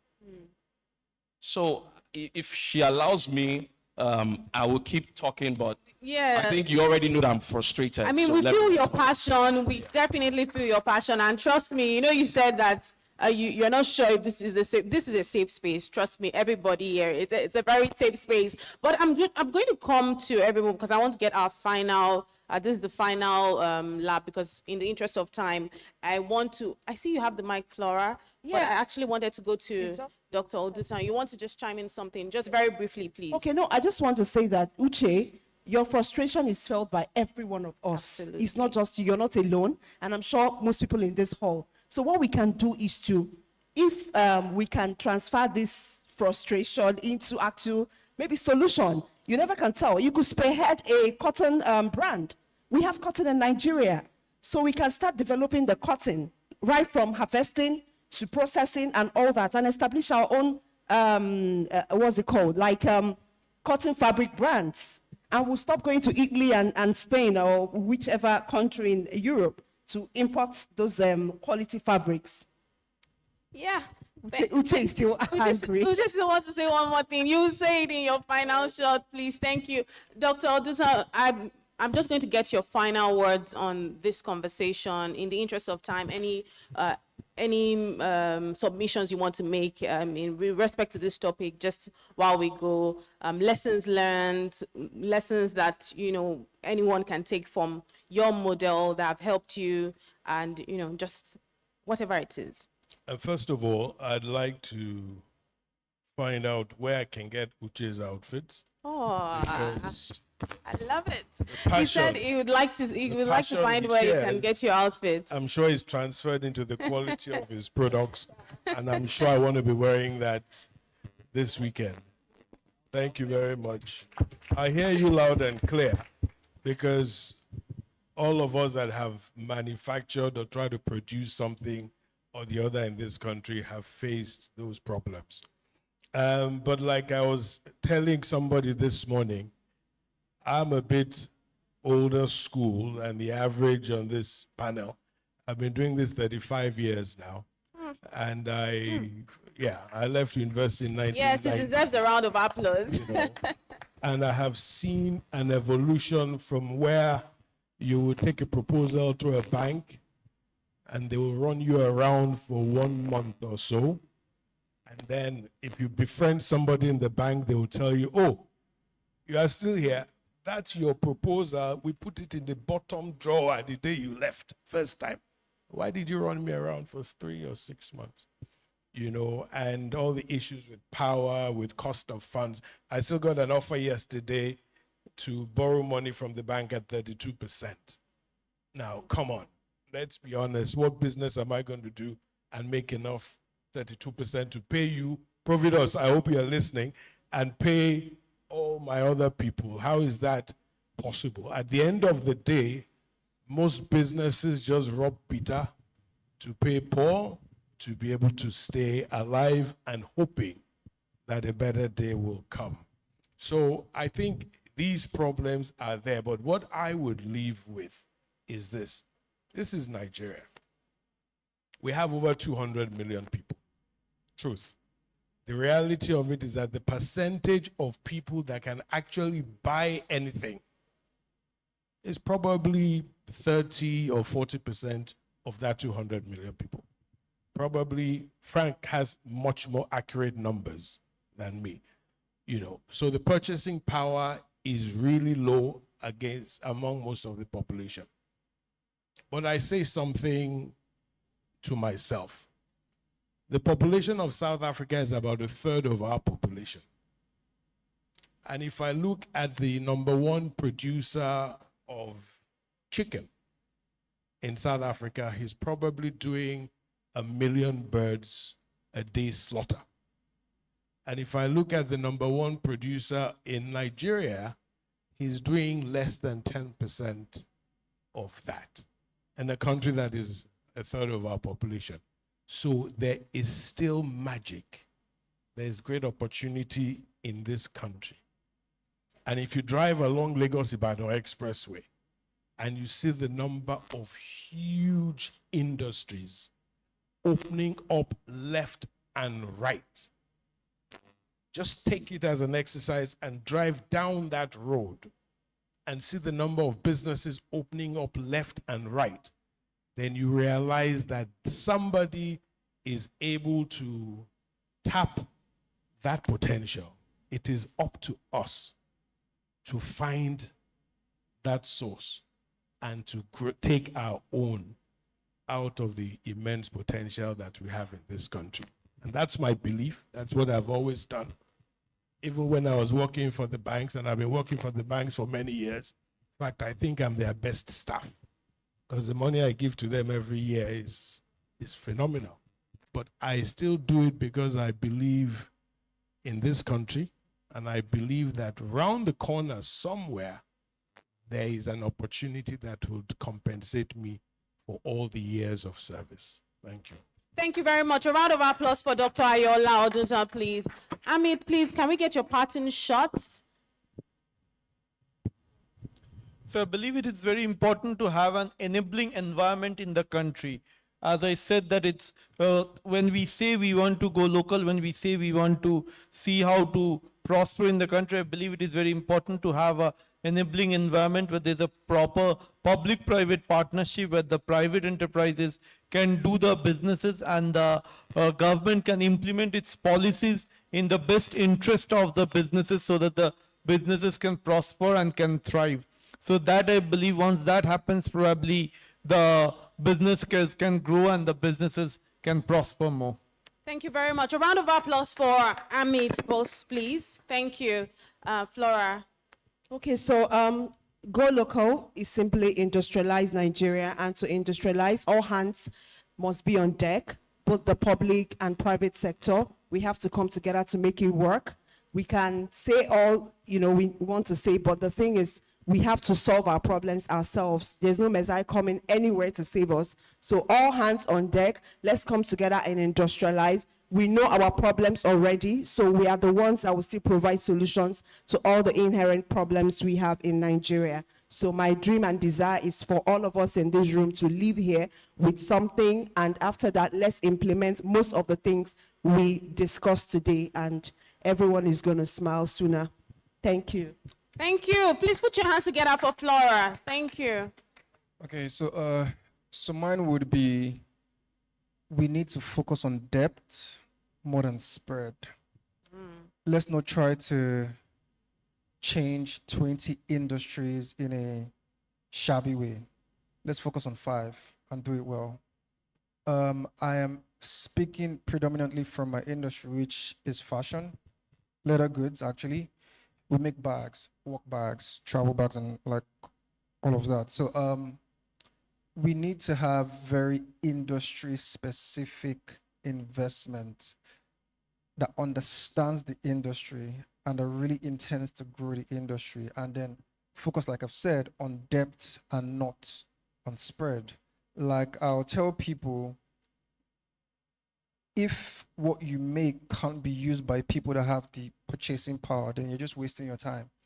The reason why we've been able to scale as much as we have as a brand in a relatively short period of time is because of the quality that we put into it. So from the get-go, our products were used by senior managers, directors, MDs, people that would typically never carry a made in Nigeria work bag. Never, ever. I'm sure he knows this, right? So that's why we're able to scale. So we don't try to just produce. We try to ensure that our products can be used by the people that have the money.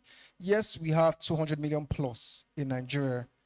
I would say that 30% he mentioned, when it comes to purchasing power for goods that are not essential goods like food. So when we now talk about fashion, I would say that figure is somewhere below 5%. So in the real sense, the market size is really not even near that 200 million people, is less than 5%. So you have to ensure that less than 5% can use your product. And that's how you scale, right? Because these are the people that have the influence. These are the people that have the money to even pay in the first place. So let's also focus on that too. And yeah, I would say that is that from my end. Thank you very much. Please put your hands together for Serum Women as well. Thank you, Mr. Uche Naji. Your parting shots, please. Okay, the parting shot would be, I want to leave everyone here today with something, and that is, as we preach going local, let us remember the story. There's a story out there that talks about two brothers, Esau and Jacob, I believe. For us to do this, I celebrate every one of you that has been doing local, that producing something local. It's not, we know it's not a walk in the park. Esau sold birthright. Jacob took the birthright, as we are told. There are two types of nations, Esau and Jacob nations. The Esau Jacobs export raw materials. They allow the borders open and import everything. Their naira goes from 96 naira when I started traveling. I know some of you started traveling at 1 naira to $1. I started traveling at 96, and some of you, one or two Gen Zs, can't relate because they met 1.5. But how that happened is because somebody sold their birthright. That happened because there are no export incentives for us to be able to export more and sell to North America. He said how difficult it is. And you all know as well, to fly within Africa, it's easier to go to vacation in Paris, anywhere else in the world, than to go to Egypt or Senegal. So we need to understand that, you see, the Esau mentality, if we continue with it, whereby we are talking local, but everything we want to do, just like myself, instead of it to look for that special lemon that you can find locally, you decide to check online and just buy it from China. We will keep being Esau's. The Jacob countries, China, Japan, South Korea, North Korea, Taiwan, those ones that don't pray as we pray and don't do all the challenges and early morning prayers, but they practice Jacob mindset. They will keep being our ogas. We will keep putting pressure on the naira to buy from them, while we are just doing all manner of challenges and 2 a.m. prayers. So that's where I'll leave us. I know I can be a bit unconventional with my thought process, but I see myself, for still being here with all the options out, I see myself, maybe that's why I'm still in Nigeria and gracefully alive, so I can, share these things. God bless you all and have a wonderful day. Thank you. Thank you very much, Uche. While we wrap up, I want to end with this parting shot. If we don't buy local, we can't build local. And if we don't build local, we can't own our future. The economy we want is the one we choose to support, and that's starting today. Thank you so much, and thank you for having us. A round of applause for my panelists, please. Ladies and gentlemen, put those hands together for our panelists, delivering gems back to back to back. Thank you all so much. I really hope your notes are full. If your notes aren't full, that's on you, because, I was already doing some corporate restructuring of my own. Please, I would also like to invite on stage to take the... Can you just hold on a bit? Sir, photographer, can you hold on a bit? I would like to invite on stage Damilola Feide. Please put your hand... Can you hold on with the pictures a bit? We want to invite some speakers. Okay, you want to take them first. Okay, joining this photo up will be Damilola Feide, Hama A. Kwajafa, Ololade Akinmirile, and the publisher, Business Day Media Limited, Mr. Frank Aiwogun. So please, if you hear your name, please can you come up stage to join this picture? Damilola Feide, Hama A. Kwajafa, and Frank Aiwogun. Thank you so much.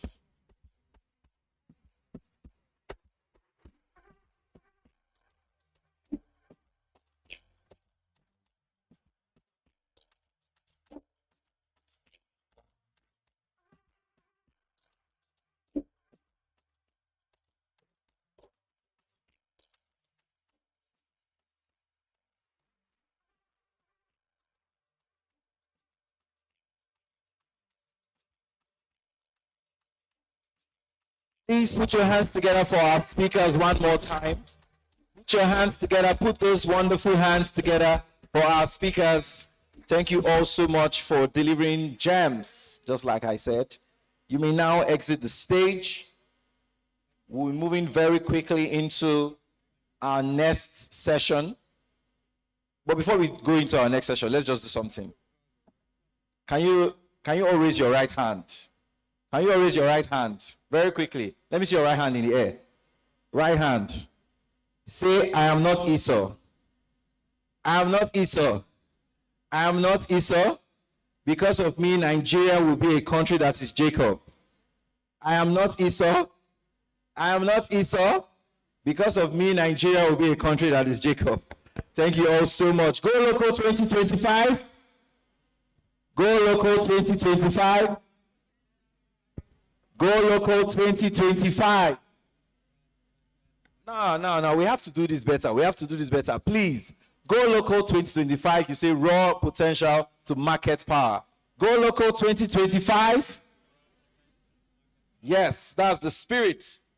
So we're going to move quickly to our next panel session before we have the Pitch Your Business session, where one lucky business is going to go home with a sum of 1 million naira untaxed. This particular sum is not going to be subject to the new tax regime or any bank charges. So coming up on stage for the next panel session, we have Hama A. Kwajafa. Please put your hands together for him. Put your hands together for Mr. Hama A. Kwajafa. He's a seasoned human capital management expert with over 30 years of experience across Nigeria's public and private sectors. As DG of the Nigeria Textile Manufacturers Association, he plays a leading role in policy advocacy, industrial growth, and workforce development within the Nigerian textile value chain. An accomplished negotiator and HR consultant, Mr. Kwajafa has represented Nigeria internationally, contributing to trade, labor, and industrial relations. Ladies and gentlemen, Mr. Hama Kwajafa. Please put your hands together for him.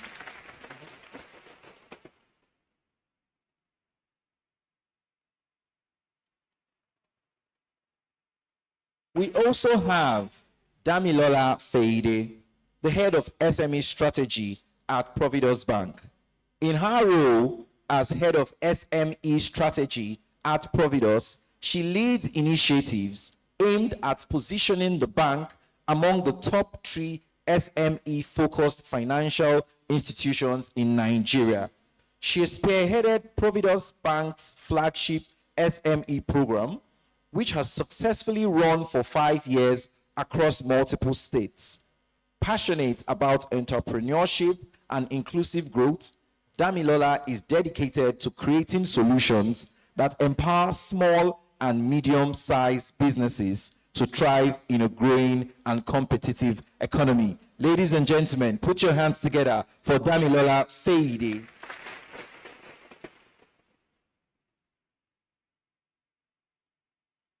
We also have Dr. Oladapo Abdulateef Famuyiwa.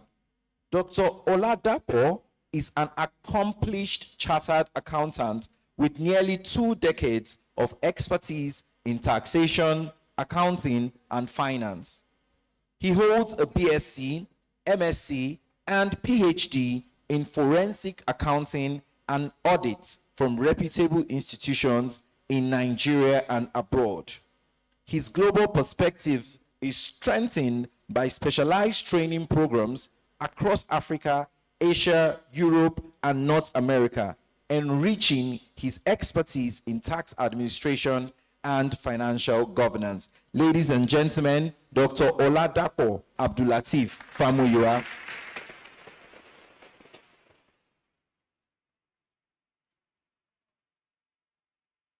Last but definitely not the least on this panel is Sheye Olurotimi. Sheye is a passionate African entrepreneur, business coach and mentor, versatile learning facilitator, consultant, and social entrepreneur. He is a member of MSME community of the Nigerian Economic Summit Group and a certified trainer with an international award in delivering training from TQUK Training Qualifications United Kingdom. He also has a life coaching certification from New Skills Academy, United States, and a certificate in entrepreneurship and innovation from SCABO. He is also a certified and licensed business development service provider by SMEDAN. Ladies and gentlemen, put your hands together for Sheye Olurotimi.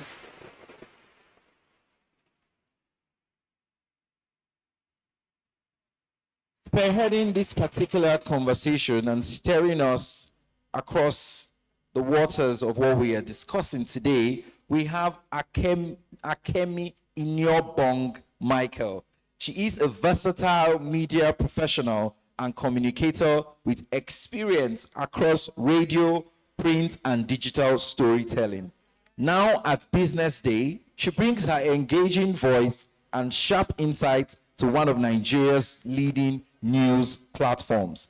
Passionate about spotlighting all things made in Nigeria, she tells stories that celebrate local talent, innovation, and culture while inspiring audiences. Ladies and gentlemen, put your hands together for Akemi Inyobong Michael.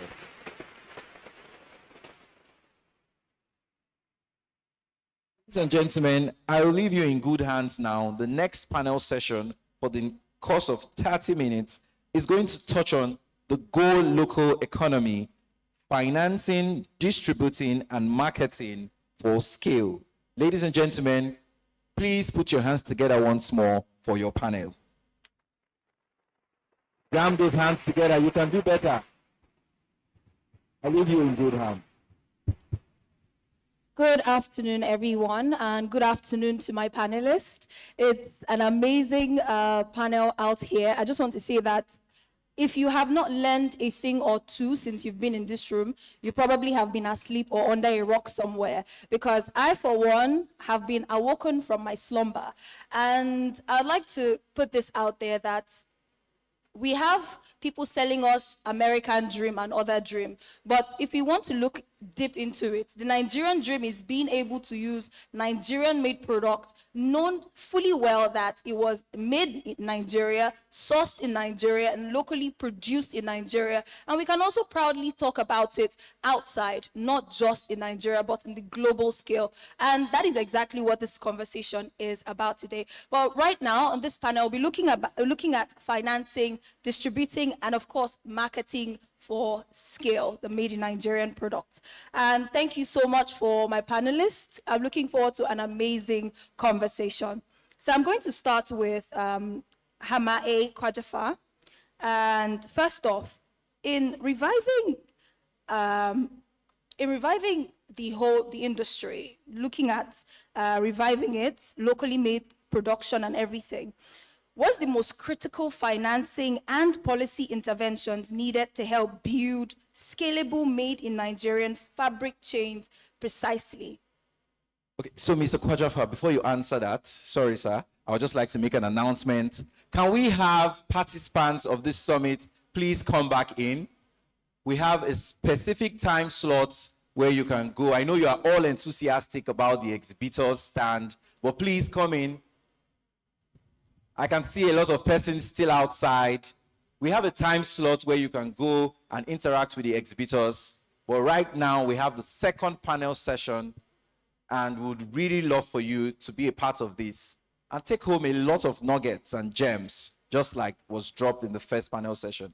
So please, can we have them all come in? Yes, I can see you still make your way in. I think I need to go out there. I'm very, very sorry. Let me just do this so that we can have the participants still back here. When I come to your stand and I call the name of your stand, it means your stand is responsible for the depopulation inside. So please, Made in Africa, Amo Farms, Sibera, can we have the participants back in? Can we have them back in? Providus Bank, all our wonderful sponsors and exhibitors, can you please tell the participants to come back in? And then, yes, sir, you can come back in, yes.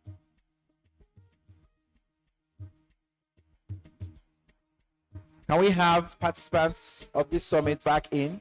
Thank you very much. Thank you very much. Yes. Not to worry. You'll have a lot of time at the exhibitor stand. Well, let's just wrap it up with the second panel and the business pitch session. So, Miss Michael, back to you. Should I go over the question again?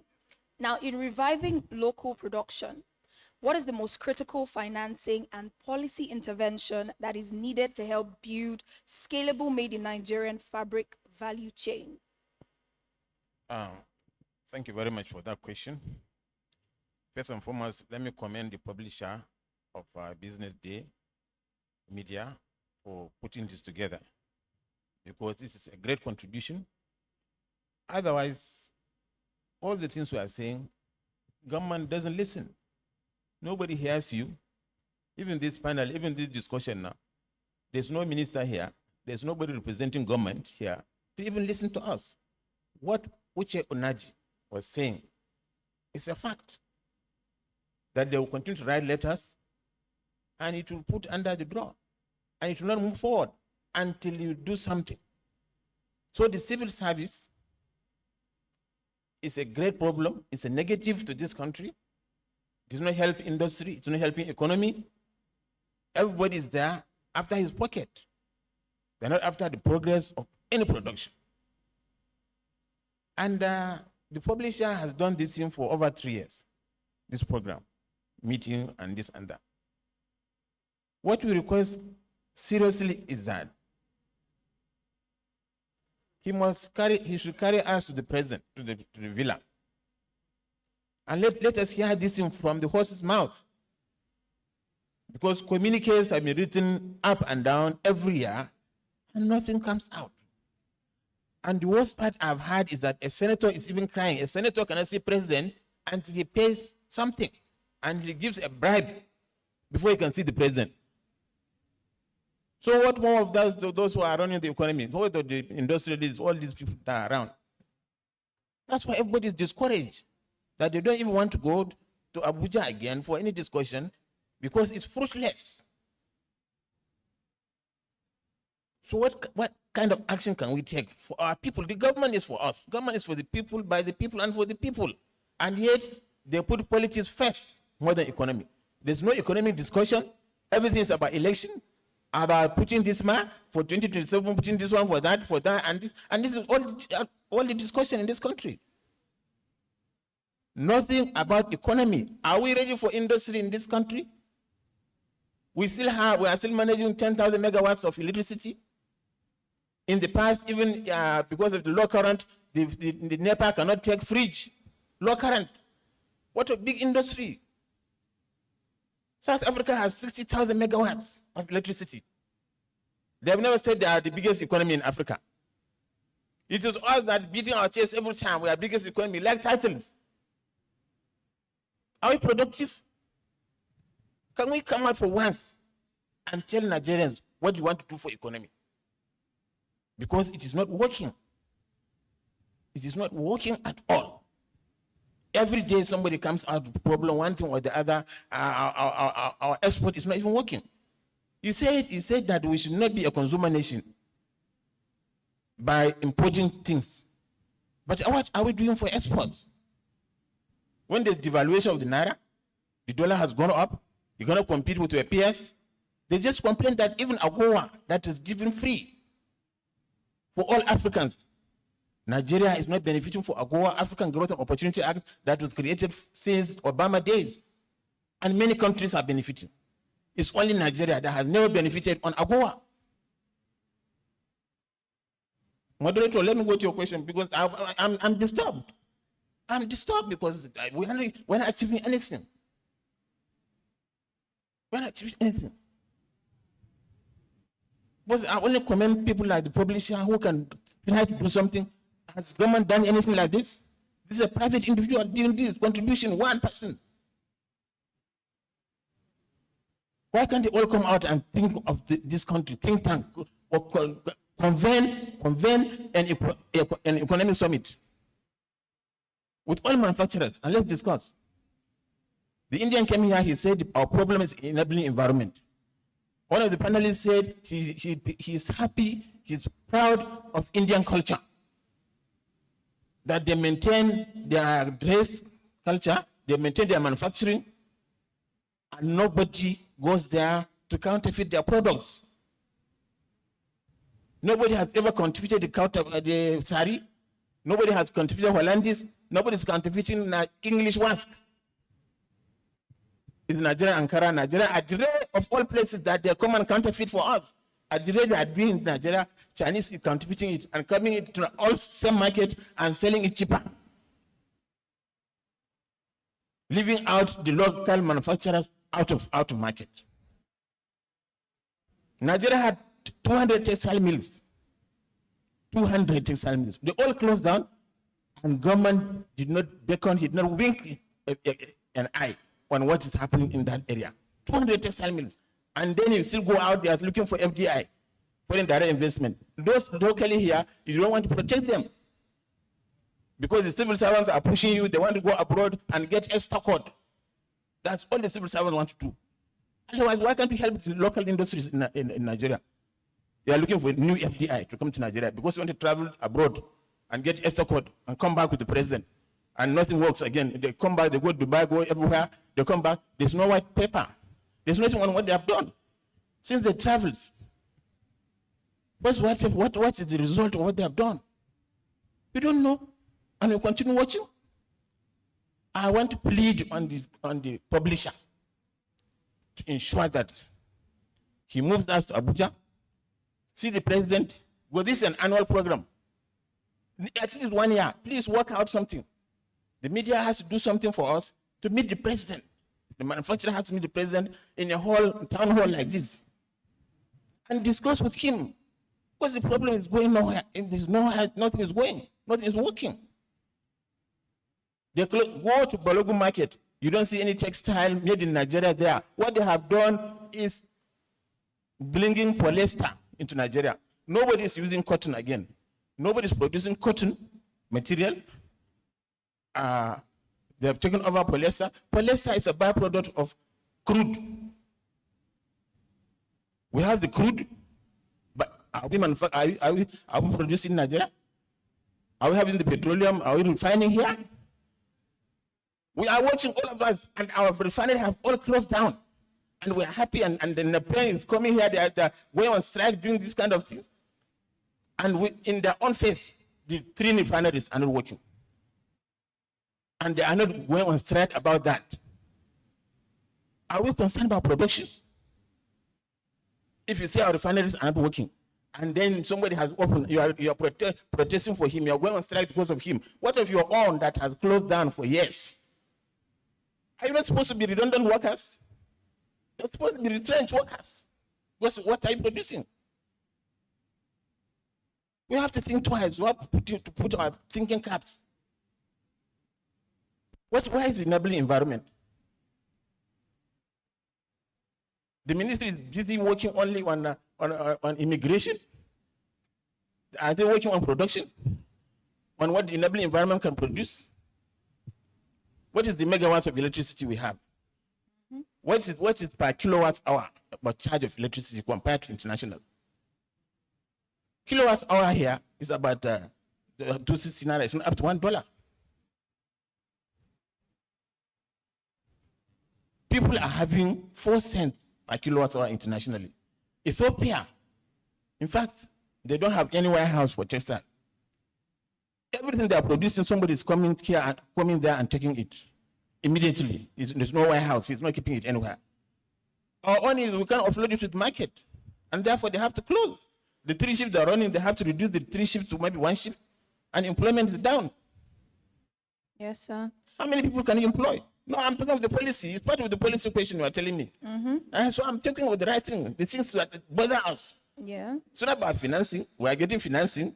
Bank of Industry is doing everything. They are financing us.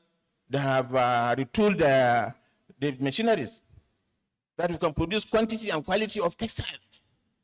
But then, before we finish that, Polyester has come in and taken over all the quality and quantity we want to do, and the masses are rushing for polyester products because designers have taken our textile and gone to China to produce for them. And they're selling 5 yards for 2,000. No textile company manufacturing in Nigeria can sell 5 yards for 2,000 naira. And that's why we're out of competition. We are supposed to be protected. Tariffs are supposed to be put there. Because nothing should come to Nigeria without a higher tariff than what we are producing. Yes, sir. So that we protect ourselves. All right. Because it's key. And if we are really, really serious, we have to start marching. Marching like the soldier, marching like NYSC to Abuja. Let them do something for us. We are not after politics. Forget politics. Let's for one think of industry. Why did China close their border for 15 years so that they can work? So we need better policies in Nigeria. Yes, we do. And we're looking forward to taking this to Abuja, maybe in the next session, in the next year where this summit would hold. Hopefully it will be in Abuja. It's very important because they are Yes, listening sir. to us, my dear. Thank you very much for your effort. Thank you very, very much. Thank you. And now move to Damilola. And we see that Providus Bank has, in fact, done several things when it comes to SMEs. Now, would like to know how can made in Nigerian products specifically, how can they scale? And of course, how can they connect using your platforms? So just pardon me, everyone. I'm not feeling so great today. I think that's something that I'm really, really proud of as it relates to Providus Bank. I always say that we're not just talking the talk. Yeah, walking the talk. So I know the publisher mentioned it, but for the past 5 years, since we said we are going to do this as it relates to SMEs and entrepreneurship, there's literally no stone that we've kind of left unturned. And one of the ways that we do this, I think with my desk, there's 4 major pillars that are really important to me that covers, entrepreneurship as a whole. So the ones that are producing locally and just, the ones that aren't as well, it's access to capacity building. And I think that truly is even the major thing, because I'm very big on enlightenment, education, and knowledge, right? Because I think and the Bible says that my people perish for a lack of knowledge. And I think that is literally what is missing. Even just listening to the first panel session until now, I think knowledge is so key. And I think that's where Providus Bank was saying we're really going to, pitch our tent. Obviously, we're a bank, so access to finance is there, access to market is there, access to platforms and tools, technology, all of that is there. But I always say that I won't give my 10-year-old a car to drive because without teaching them anything, because they're going to crash and burn. Sure. And it's the same thing with businesses. It's before you step out, before you go for the funding, before you, start, disturbing everybody, you have to get your things in order, get your house in order first and foremost. So we have different initiatives and programs that we've run over the past 5 years. Our flagship SME program, which is called the Providus Bank SME program, we run it every year in partnership with the Enterprise Development Center. Another thing that is really big for me is collaboration. And I think that was something I was thinking in regards to your first question is, you have to collaborate. It's not something that you can do by yourself. And I think that's something that Providus has done really well. We've partnered with EDC for over 5 years now.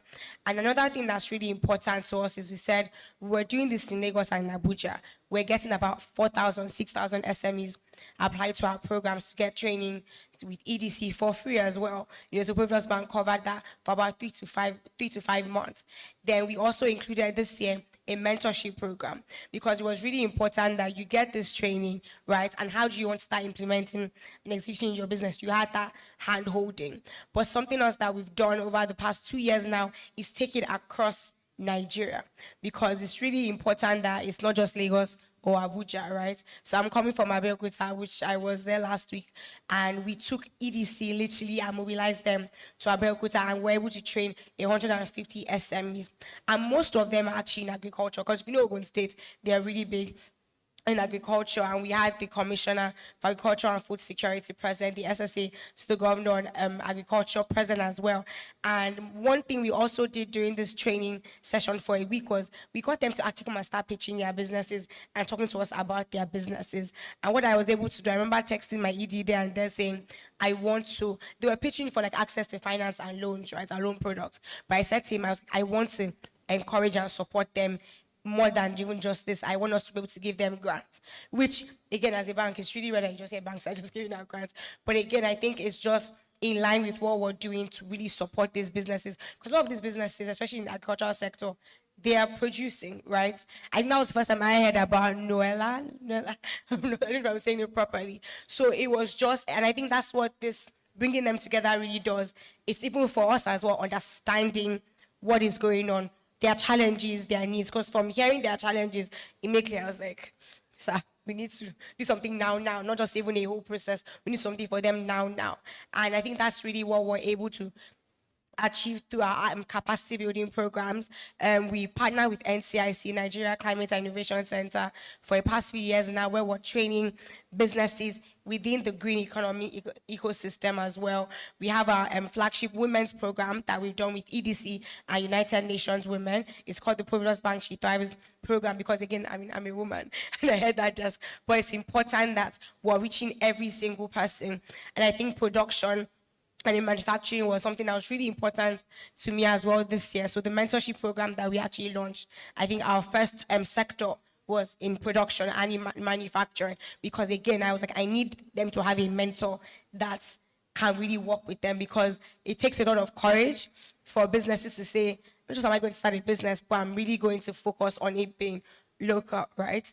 And I think, I guess I'll kind of stop there. But another thing I wanted to kind of mention is, even with access to markets, I remember speaking to my ED and my MD earlier this year saying that I think when people think access to market, they kind of just think a trade fair. You have to kind of wait for these grand, big things. And I said to them that my focus this year was, how can I decentralize access to markets so that every business is really, I guess, benefiting from that. We went to South Africa last year for the Global Entrepreneurship Congress, and my bank was able to take 5 of our SMEs with us to go and sell their products and just introduce their products to new markets. And I always say, I was telling my ED that we got back, and the person that was selling shea butter, I think, was it Kuli Kuli or Kilishi? They literally all sold out within the first 2 days. And I think it was important to really understand that our products are actually in demand in that place, but where the SMEs are struggling is the access to get them there. Sure. You know, like you said, if they're dealing with power and infrastructure issues, taking it globally is not what is, I guess, on their mind. But obviously, we're just supporting them to be able to do that. And I think speaking to my idea was, how can we decentralize that where it's not accessible to anybody, anywhere? And, you know, this year, one thing I'm really proud of that we did the last quarter was we partnered with AfriOne. And AfriOne is it's an African platform, right? And now, a lot of Providus Bank customers, we onboard them on AfriOne's platform, and then from there, wherever you are, Ghana, South Africa, wherever, you see what this business is doing, you go in there and you can access, you can buy, you can get their services. So I think that is really what we are trying to do, just finding other initiatives and other things that we can do to just keep pushing that. But yeah, I think I'll stop. Thank there for you. now. Thank you very much, Damilola. That's a very good one. And if you happen to be in the room, you're a business owner, why don't you buy into the Providus platform today? You know, buy into it and make sure that you don't just sell, but you also know what you're selling and how to scale. Now, I'm going to be moving on to Dr. Oladapo. And Dr. Oladapo is a tax authority. Now, as a tax authority in the Federal Inland Revenue Services, we'd like to know, what exactly are the tax incentives and, of course, reliefs or structures that FIRS considers promoting to reward genuine value-added manufacturing in Nigeria and, of course, in MSME heavy sectors? What are those tax reliefs? Okay. Good afternoon, everyone. You know, it's a bit of a challenge speaking in this environment when everywhere is a bit tensioned, right? Like one of the other first set of panelists, Uche, was, you know, he was overwhelmed by some of these challenges. And unfortunately, he's not seated here now. So before I answer the question, I would implore everybody around there, when there is a summit like this, let us try to come and be attentive, because even in our various homes, you might think you have a problem with your handset, and the solution is as simple, you can't even imagine it. Just your 3-year-old or 8-year-old child will pick up your phone and tell you that is not that way. It's just because you didn't press this button. Right, so going straight into the question, there are a lot of incentives that are available for, you know, SMEs. You know, we are moving into a new tax reform era. So I'm going to speak to these incentives based on the current reform that is operational and what we are going to have obtainable from 2026, January. Number one, let's talk about the company's income tax rate. Currently, these SMEs, they have very low turnover. Let me say relatively low turnover. And currently, if your turnover is not above 25 million, we regard you as a small company and you do not have any income tax to pay because you are going to be taxed at 0%. How many of us knows this? What we know is, oh, once you make money, FIRS will come and collect it. Have you even checked your own records to be sure that this is the volume of trade you did in a particular year? How accurate is your own record even? You don't even have the records. If you have the records, do you want to be doing self-service? You are just assuming in your head that, oh, this is taxable, and you are not going to the FIRS office. Companies' income tax rate is 0% for companies that have not attained turnover of over 25 million. Now, effective 2026, we have even shifted that further to 100 million. How many of these SMEs have even made over 100 million in a year? And if you ask them, they are reluctant to go to the tax office because they are scared. And they are not even enlightened. We are doing our best. I'm sure you must have done your publicity. Can you count the number of empty seats we have here? How many people are listening?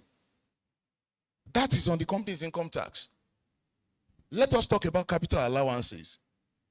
If you're manufacturing, you have maybe huge investment in machinery. You have your plants, you have your whatever equipments that you use. All these machineries are available for capital allowance utilization. And this is not even, it even positions you better than a company that is exporting raw. Because if you export raw, basically you don't have a processing plant. You just get the product, you export. Meaning that somebody in the manufacturing sector actually invests heavily in plants and machinery, which can give you generous reliefs in the face of the law. But how many of us know this? The same way we are used to having headache, not consulting a pharmacist or a medical practitioner, we just assume that it is malaria, then we start using medicine.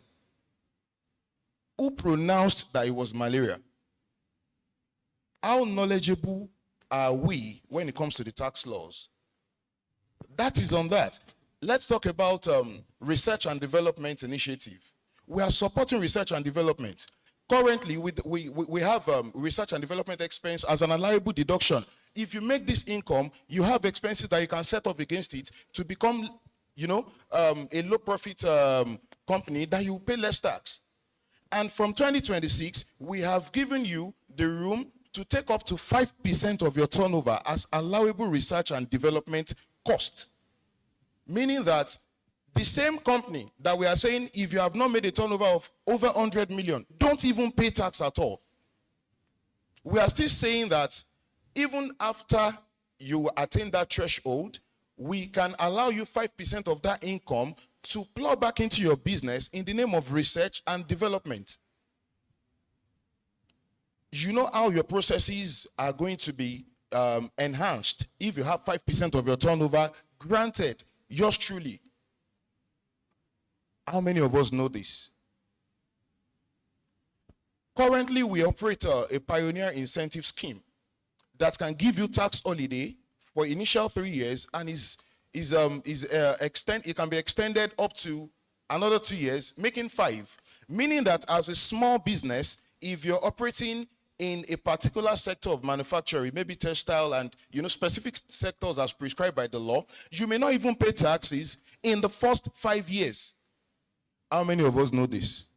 I've been operating since 2021. I'm not going to their office, so you have not attained 100 million. You are not paying nothing. You are operating in the particular sector that government wants to incentivize. You are not paying anything, but you've not consulted us. Do you understand? So that is another incentive. What other incentives do we have? Someone said, oh, we may not be able to compete globally. Who says? We are doing our bit from FRS. The law is clear and it has positioned you to operate at a very low cost. How do I mean? Effective 2026, you are going to be able to recoup all the input tax you suffered during the production process. 1, all the input tax of your services. 2, all the input tax on your machinery. And that is an improvement, because what is obtainable currently is that you can only set off your input to the tune of what you have used to derive output. But now, even if you bought a generator and somebody collected VAT from you on the generator, you can use the same VAT input to set off against your output on the turnover. That is even if you're VATable, because we've just recently expanded the list of zero-rated and non-VATable products. So that is input. If the input is clear and it is huge, imagine someone manufacturing, you have a huge plant, all your ACs, all your motor vehicles, somebody is saying that whatever VAT you pay on them, you can recoup them against output. That is impressive. But do we know these things? We have even introduced the development levy, 4% of your accessible profit. Instead of saying, oh, you're paying tertiary education tax, you're paying NASENI for engineering and whatever it is, you're paying the police levy, we have consolidated all of these things into a particular development levy, just 4%. Are you going to pay the 4% if you've not attained 100 million turnover threshold from 2026? No. How many of us have even attained this 100 million? So what we are actually running from is not existing. We are only fearful that if we go to the tax revenue authority, we may be made to pay taxes. You don't have to pay if you're knowledgeable and if you're doing the right thing. So I think I've listed some of the incentives, and there are many. Even as manufacturers, nobody deducts from 2026, nobody deducts withholding tax on your goods. You've manufactured, you're selling to someone, your buyers will not hold your money at source. Meaning that you have enough money to play with for your cash flow. That is 2026. No, I'm only saying that even the ones that are obtainable, how many of us have tapped into the potentials? And you call, we listen to you, and we modify. Only if we're not going to be honest with ourselves. We've been releasing yearly finance act, modifying and creating ease of doing business since 2019. We had Finance Act 2019.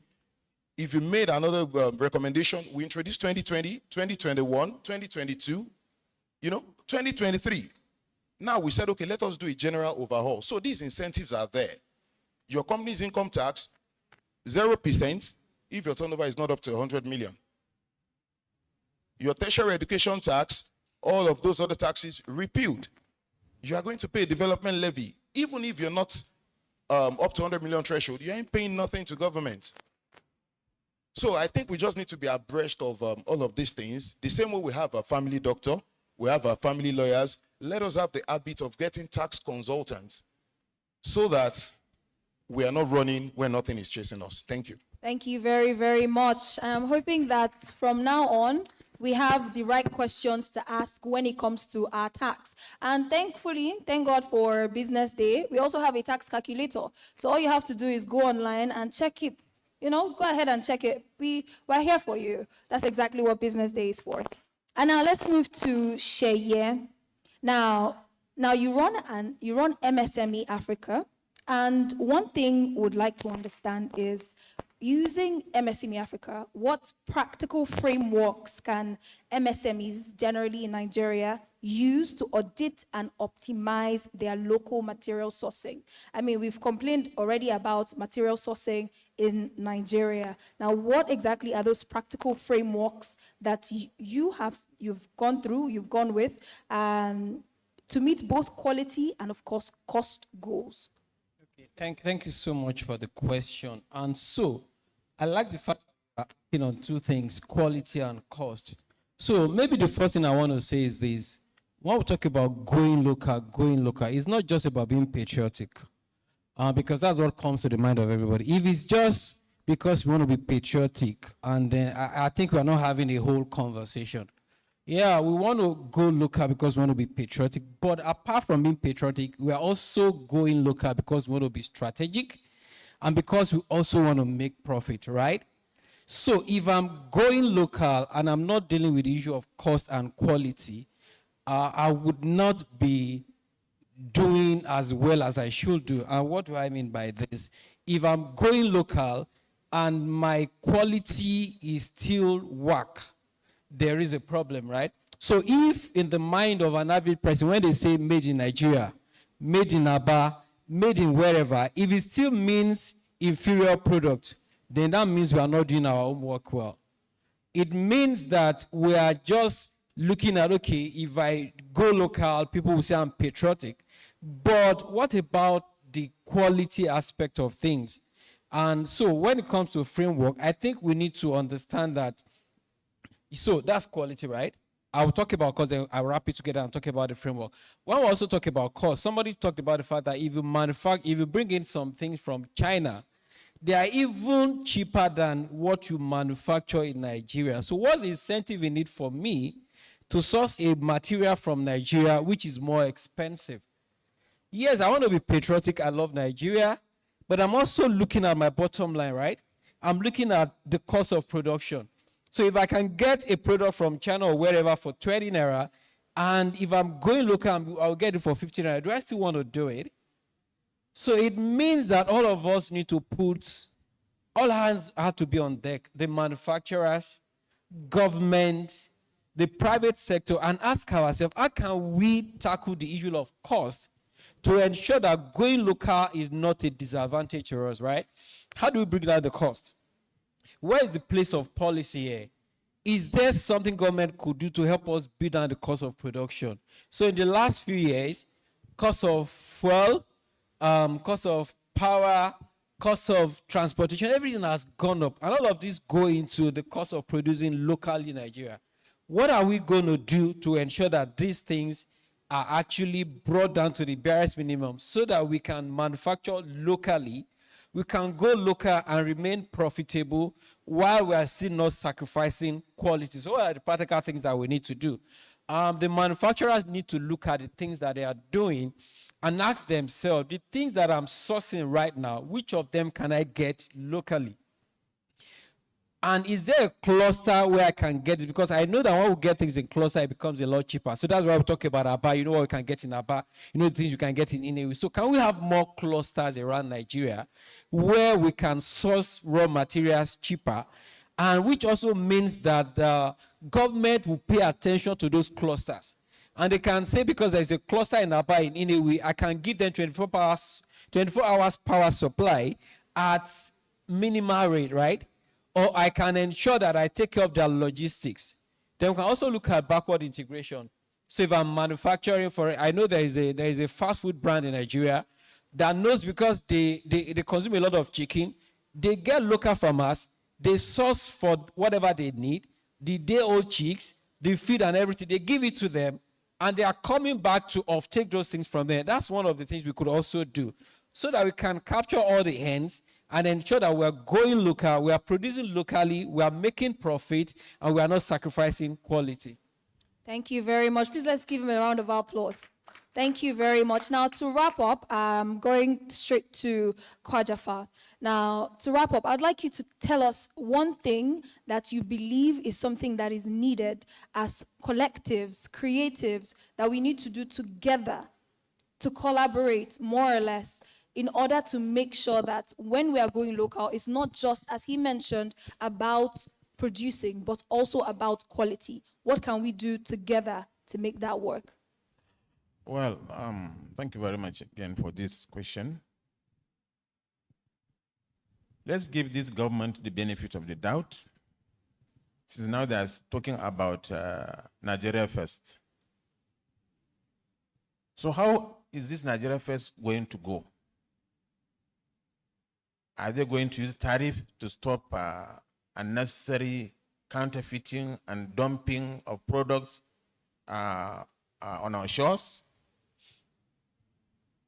Are they going to put tariff? Seriously, because otherwise local manufacturing cannot thrive, because we're not competitive with the international community who are already developed. If it is power, they have it. If it is infrastructure, they have it. You can imagine 60% of our roads are not tarred. 60% of Nigerian roads are still on untarred roads. And cost of movement from hinterland to the coast is very high, transportation. So anybody in business will find it difficult if he doesn't have infrastructure in place. And for you to compete with other countries. Because exports is about competition. Our exhibitors will carry their clothes from here, garments will carry their clothes, they go to UK, they go to US. But because of the price of the exhibited products, they cannot even sell. They bring back their products back to Nigeria. So what have they done? They have not achieved anything. So something dramatic has to be done for our businesses to make profit. But if nobody's making profit, there's no way he will be in business. He's not in charity, is different from business. So we need to work extra hands to ensure that we mean business in this country. Because this is how we mess up our airline. Government cannot do any business. People are having lots of airlines, they have progressed in airline. Ethiopia has gone far. One airline, we cannot maintain it. Our shipping lines have all gone. Are we a cost country when we have the oil? Many other countries are benefiting from oil. Saudi Arabia, Qatar, Dubai, all those people. They've gone far because they have oil. Why is our oil not helping us? We are not getting the byproducts for agriculture, for instance. We are just sending crude, we are not refining here. We are not getting the other byproducts that will help us in manufacturing. Because if we have the byproducts, we can have the polyester, and then we can compete with China, because they are not, if Nigerians have to buy polyester, they have to buy in dollars. And you cannot buy it in dollars and come to Nigeria and produce and make profit. China will always take over. So what is really the way forward for manufacturers? Everything is promised for 2026. Let's see what the new government is doing. They are trying their best. But we have to see first. Because the dog says if they are having party in his house, let him see the bones. So everything now is kept in promise for 2026. Let's see how it goes. Because we are partnering with them. We have hope for them. We want something to progress in our country. We want to be proud of Nigeria like anybody else. But how can people manufacturing, sweating all their sweat in this world, trying to get something better? That it's not smart work. We're not getting the value. Everybody is complaining. When you start cotton was doing well. They did the railway from hinterland to coast. Railway was there for products, not for human beings, even during the colonial days. And they used our cotton for industrial revolution in Manchester. It's our cotton. That time things were working fine. The moment Nigerians took over now, we cannot even have irrigation in cotton. Other countries have developed irrigation in cotton. Beside rain-fed, their farmers are benefiting. The farmers are happy. Because our farmers are not competing now in cotton, they rather go to soybeans than to produce cotton, which is scientific. They cannot produce cotton. It is not giving them the balance sheet. And they continue to suffer tilling the ground. Many countries are mechanized. Nobody tills the ground again. Manual. Thank you. They are mechanized. They are mechanized, and they are making it. And their seasons are benefiting. The farmers are happy because it's an annual thing. You produce it and harvest it at the end of the year. So if you find out that you're producing and you're not making anything to the end of the year, then you move to other simpler crops.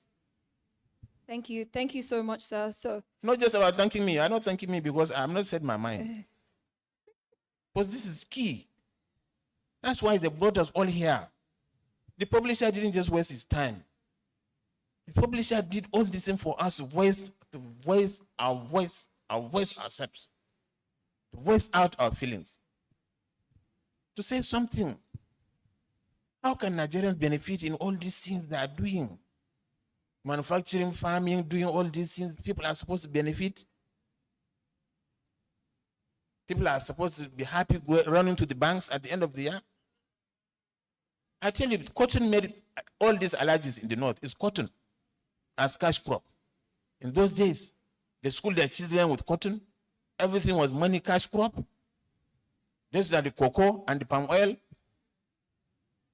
But it's just dying because cotton is a scientific crop. It's not just about throwing the seed and it will grow and you will harvest and you make money. No, it has procedures. So please, let's take this communique seriously of this business day and see what we can do. We have to move the communicate up somewhere and let them listen to us, the voices of the people who are crying here today. No, you asked me to stop. I have no reason. I have to stop because you told me this time I'm time up and this and that. thank you very much, sir. Please let's give him a round of applause. Thank you. All right, moving to Damilola. In your final words, what exactly do you believe is something that we as people and of course as bank can do to move and make sure that we're not just outsourcing or we're not just sourcing for products locally, but also we are giving quality product as well? I would say, I will touch on two things, because you kind of asked me two questions in one. But I think just even as listening to him speak earlier, I feel like it kind of lit that fire to keep doing what we've been doing, taking that stance in ensuring that knowledge is really passed down to every entrepreneur and SME. And it's funny that what he was mentioning, speaking about the different regulations, because December 1st, Providence Bank is actually going to be hosting a tax reform breakfast session with SMEs. Again, we're just asking you to come because, like you said, all these things are happening in 2026. And a lot of times there's complaints. Even as a bank, I suffer with, I'm not getting loans, I'm not getting financing. But then I'm always like, it's very easy to say that, but there's a lot of things that are missing, which is why. And knowledge is just the main thing. Sure. And I mentioned capacity is also the main thing. So I think more than ever, I think that is my closing. If I'm closing and saying anything today, is just ensuring that that is what every SME has. And he said that, getting plugged in whatever way you can get plugged in. And one thing I know is that there's so many things happening at the same time. I know that there's this Medan MSME conference happening today. There's this week is Global Entrepreneurship Week. So there's so many things happening, but it's that responsibility. It's very easy to say, I don't want to be an ISO, but you have to take that step as well. So as for an SME, I would really implore that everyone takes that step and plug in wherever you can plug in.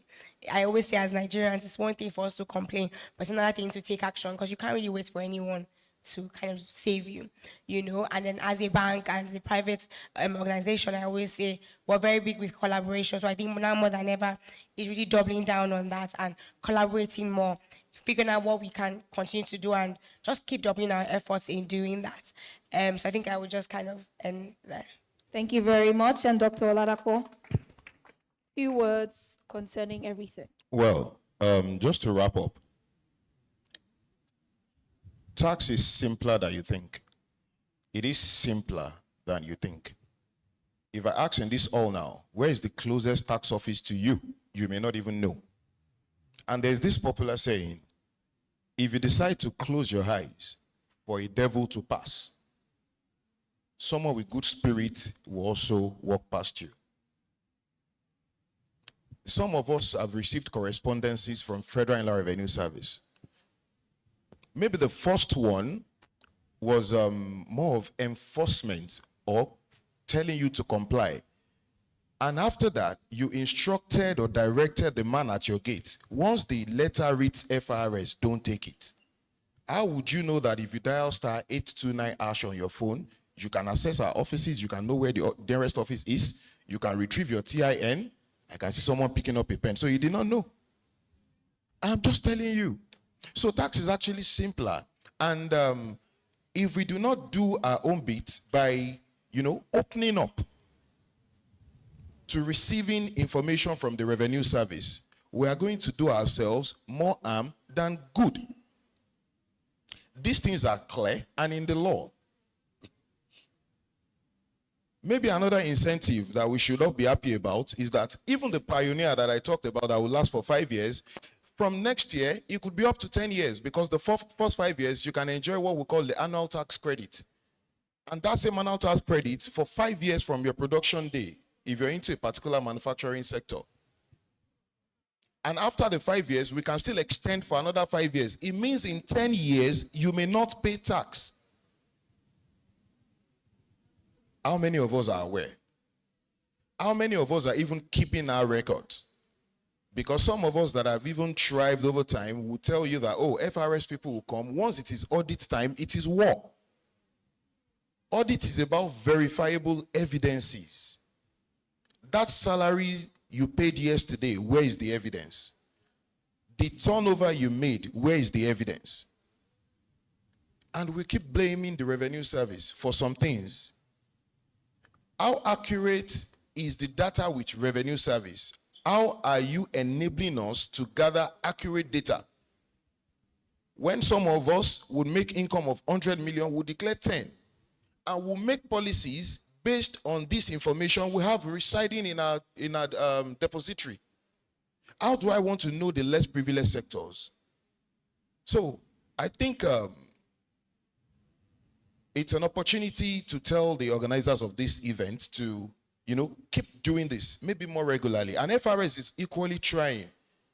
Now, every Thursdays, you see our people on the street. They must have visited some of us. We call it Tax Thursday.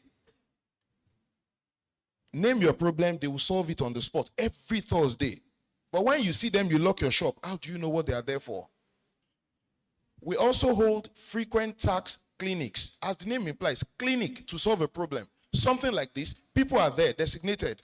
Do you have issues with your tax pro max? Go there, they will solve it on the go. How many of us would want that? We are not keen into these things, and revenue is not the same revenue of the hold. When you say anything now, we actually listen and we do the needful.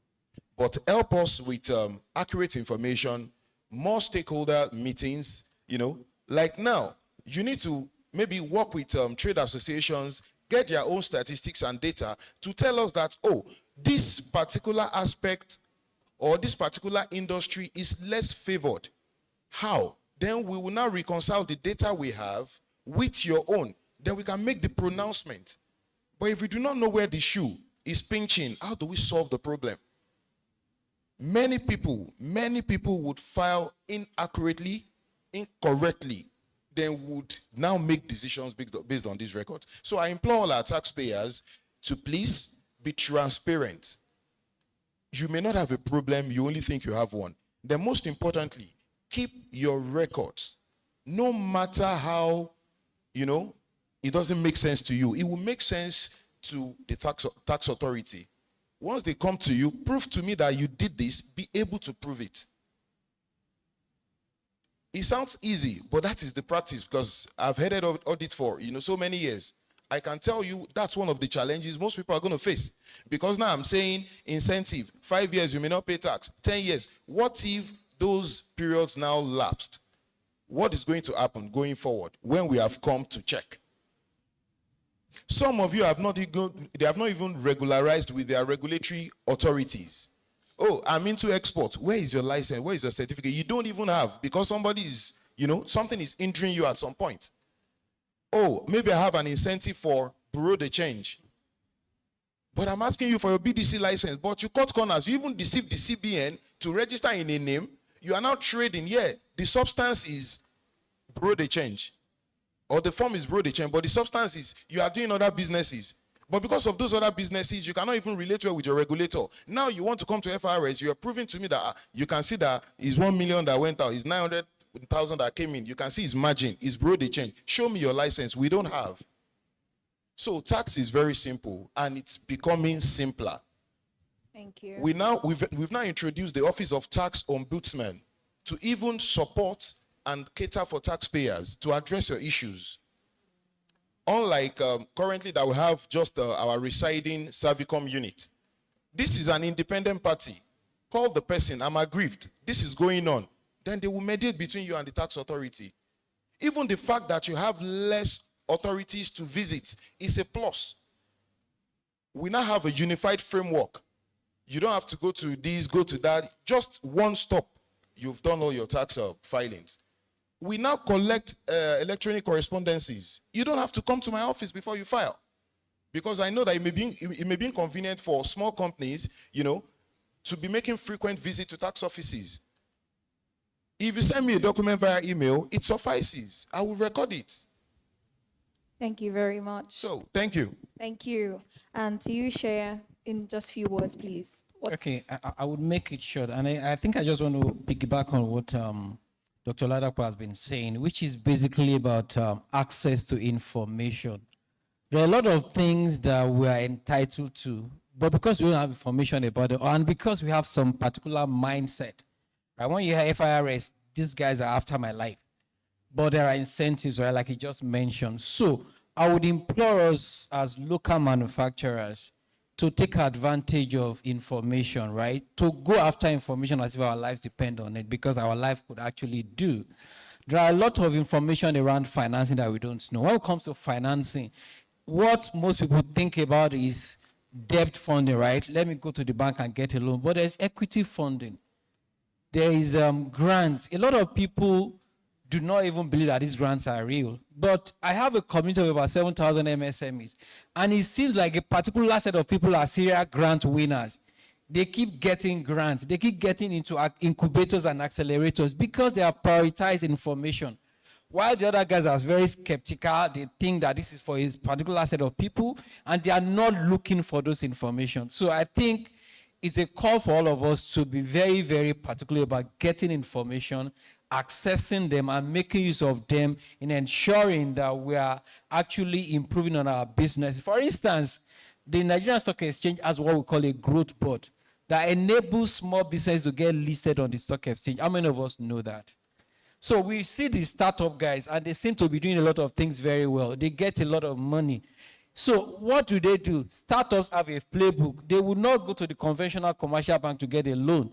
They get money from venture capitalists, they get money from angel investors, right? So why can't we as local manufacturer, the MSM, also use that playbook? But what happens is that a lot of us, you want to own 100% of a 10 million naira company. But the startup guy knows that I cannot finance this. He gets an MVP and he pitches and he gets $500,000 and he expands and scales. So we should be open-minded. We should run after information and we should take advantage of platforms that enables us to learn how to actually grow our businesses better. Thank you. Thank you very, very much. And thank you to my panelists. Although Kajafa has something to say, please, sir, in 30 seconds. Okay, no, yeah, okay. 1 minute. Publisher, thank you very much. But I want to make one request that you give my association center spread of your newspaper for us to talk, because this one is not enough for me. I have not been able to say my mind. And I want you to commend the Minister of Industry, Trade and Investment. He's the only minister that has come and gone around all the moribund textiles, gone around all the textiles to find out their problems. And he has promised us that by the new year, the policy will come out clearly on the textile policy.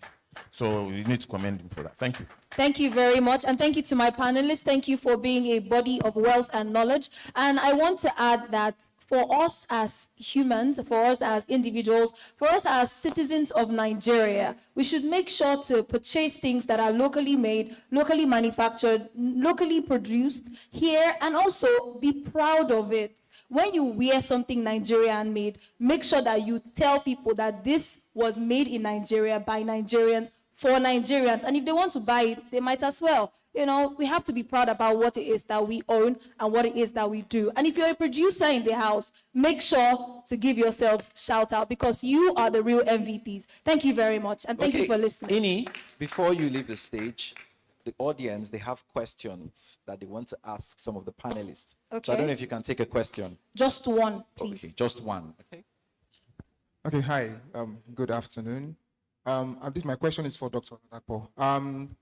It's on tax, and we've talked about. I'm Anthony. I report on entertainment on BusinessDay. So basically, we also go local while we are doing entertainment as well. But on the general sense of things, you spoke about incentives, you know, and there is a knowledge gap or an information gap, as you have rightly said. How do you cover these information gaps for, you know, from the taxman to the business owners? How do you bridge that information gap to make sure that they know these incentives? They don't see the taxman as, oh, they are just coming here for our business or coming here for our money. How do you close this and make it look as though the taxman is safe and the taxman is not as you think it is? How do we close this knowledge gap? That's what I'm asking. Okay, thank you. Can we have just the last question? You know, let's just take it. Okay. So that they will just take the questions all together. Well, good afternoon, Mr. Chairman. I want to thank Mr. Frank Aigbogun. I believe that this is the only man in the private sector that we have seen that is actually trying to pull his weight. First of all, my name is Oye Akinshemoye. I'm the president of Nigeria-Vietnam Chamber of Commerce and Industry, and I'm the provost of the Foreign Trade Academy of Nigeria. Two things. I realize from what I have seen, most of the outings that I have attended, that is organized by BusinessDay, a lot of the audience, a lot of people in the audience, the participation for the people in government, which is the observation of my friend, which is why I'm here, that's the reason I am here, and that's why I've been sitting down for such a long time, because my time is really very scarce. The government people are reluctant to attend. I've seen from the program that was published that the man from the Bank of Industry is supposed to be here with us. You know, I thank the man who came from Sweden, but to my surprise, when he was leaving, the keynote speaker, he was asking me to come with him to his program. You know, so I mean, anyway, that's another question for another day. The man from the FIRS, he's here. Well, maybe he's taking a cue from Zacchaeus in the Bible, who had to climb the tree to be part of the audience in, you know, in those days. So, well, thank you very much for, you know, staying here. My question is, how do we get the people in the public sector to be more interested in what we are doing? If the Chamber of Commerce is doing something, Perhaps maybe because there's an attraction for people to travel abroad, to get ESTA code and all that. They attend, not just one, not just two, a multitude of them. So for Business Day, I believe that, by way of collaborating with maybe trade associations, somebody mentioned trade association and chambers of commerce, you can be able to attract more people from the government sector. Thank you. Thank you very much. So in 1 minute each, can we just have... Okay, thank you. Just to start off with my brother's question, you want to know how we bridge the gap, right? That's it. Okay, so the first thing is we need to unlearn and relearn. That is key. Some of us, we have this predetermined mind that something is in a certain way. Once we first unlearn all we know, then we can accommodate new things. Then engage with your tax offices. If you are not going to the tax offices frequently, you won't be aware of any program that is coming up. Some of us, you are filling forms in tax offices. We are saying, where is your address? You will put 3 Ajanle Koko Street, Ibadan. Very absurd, vague, untraceable. Just because you are furnishing the information to the tax authority. You do not have information. I've sent correspondences to the registered address that bounced 3 times. What am I supposed to do? You see the email, nobody's responding to it. And most importantly, the importance of having a tax consultant cannot be overemphasized. The rules are clear. We, as the regulator or the administrator, we issue public notices, we create awareness, sensitization, but you still need a consultant that would be under you, like you pay for this particular service, because you cannot possibly get 100% of this information from us. Do you understand? But we try to enlighten and create awareness every week, as I said, every week. And if you need to make another inquiry, that is, something is not right, you're not sure about something, dial *829#. Speak to consultants. Oh, just like customer care agent. Somebody will attend to you, you make your inquiries, they will redirect you appropriately. So information is everywhere. Our website now is very, very robust. Very, very robust. Even our Instagram handles, very active. Some people got employed based on the advertisement we placed on IG. They're like, oh, on Instagram, FRS. So just be open. Whatever you had in mind, please dispel it. Just do away with it. Allow another thing to enter, because now we are doing better than ever. Thank you. I don't know if the second question is for me. Yes. Who is going to take it? Shaya, are you going to take the second question? Oh, Business Day. I think that was Business Day. Okay, so more or less like a comment then. Well. Thank you. Thank you very much. Ladies and gentlemen, put your hands together for the panelists one more time. Before they exit the stage, can you just take the center and take a photo up?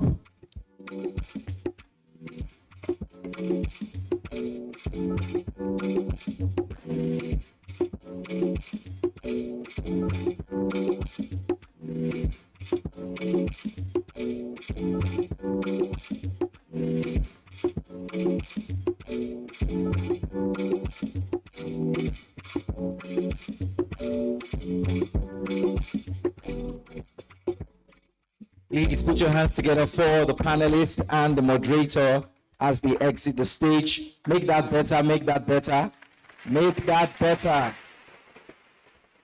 Thank you so much. So much insightful, passionate conversations. You could tell Mr. Kwajafa had a lot to say.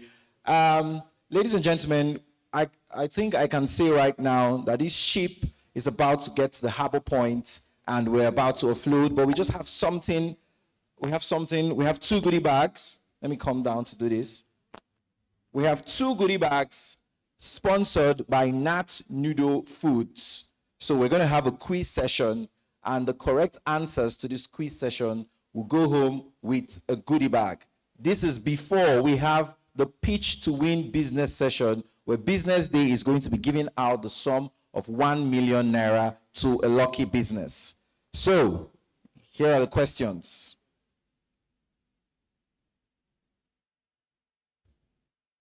These questions have been drawn from the 2 Power Pack panel sessions that we've had. So if you've been paying attention and you've been taking notes, like my brother over there, you would have a lot to win. So question 1, are you ready? This would have been a perfect time to have that Who Wants to Be a Millionaire theme playing. Question 1. Doo-doo-dum. What core challenge does Uche Naji identify when scaling heritage-inspired fashion for high street or export markets? I'll read that again. What core challenge does Uche Naji identify when scaling heritage-inspired fashion for high street or export markets? We're very generous. We want you to win, so we'll give you options. A, losing cultural integrity due to pressure for cheaper mass-produced options. B, difficulty finding international photographers. C, limited access to runway models. D, balancing men's and women's collections. If you know the answer, just raise your hand up. If I point anyone now, it will be as if I'm cheating. Who's going to help me with this? Because there's not going to be a biased way to do this. I can see hands up, hands up. Okay, so the first person, you know, earlier in the day, I said occupy the seats in front. So that's what I'm going to follow. So what's the answer to this particular question? I think the answer is A, losing cultural integrity. Yes, we have a winner. Put your hands together for her. The answer is A, losing cultural integrity due to pressure for cheaper mass-produced options. So you have a goodie bag where someone is going to present it to you very soon. Next question. Amo Farm Sierra Hatchery. Oh, look, let me read this properly. Which initiative from Amo Farm strengthens rural livelihoods, especially for women, while scaling poultry production? A, is it their urban hatchery accelerator? B, global hatch export scheme? C, Noila bird empowerment model? Or D, free range luxury poultry line? Who has an answer? Okay, that's the first hand I saw up there. So let someone at the back have a try, since we have just 2 questions. C. What is C? It's the Noila Empowerment Program. That's not what's here. You have to read my answer correctly. Okay, ladies and gentlemen, put your hands together for her. We have a winner, and helping us present this gift to our winners, can we have, is Dr. Ayola Odunton still around? Oh, he's not here. Can we have a representative from Nat Noodle Foods just come on stage and present the goodie bags to the winners? What do we have to say to Nat Noodle? Thank you, Nat Noodle. Can we hear that? Thank you, Nat Noodle. All right, please put your hands together as a representative from Nat Noodle comes forward to present. Can we have the winners of the goodie bag come on stage?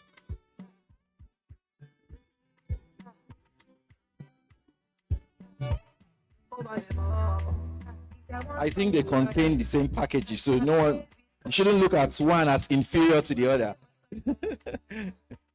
Okay, so yeah. All right, so you can just stand and take some pictures.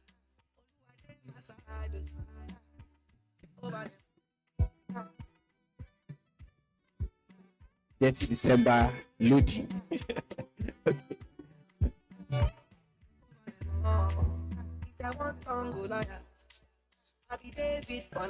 All right, ladies and gentlemen, put your hands together for Nat Noodle Foods.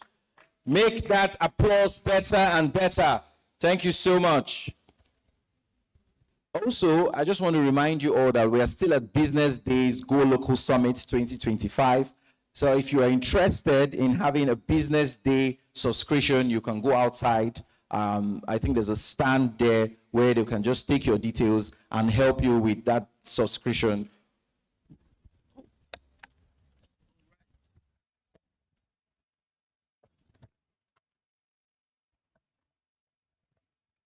think I prefer when I was up there. Okay, ladies and gentlemen, it is now time for the Pitch Your Business session. Joining us on stage or helping us to choose the best pitch, we have Oluwatoyin Edu, the ED Risk Management and Technology at the Bank of Industry. Please put your hands together for Oluwatoyin Edu. Yes, you can come on stage, sir, and just have your seat. Make that applause better. 1 million naira is up for grabs. Thank you, sir. We also have Linda Uchubua. She is the manager of the digital advert section at BusinessDay Media Limited. Please put your hands together for her. Lovely mix of Ankara prints there now.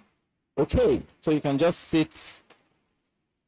So they are going to be the judges and panelists for this pitch to win session, where one person or one business rather is going to walk home with a sum of ₦1 million. Are you all excited about this?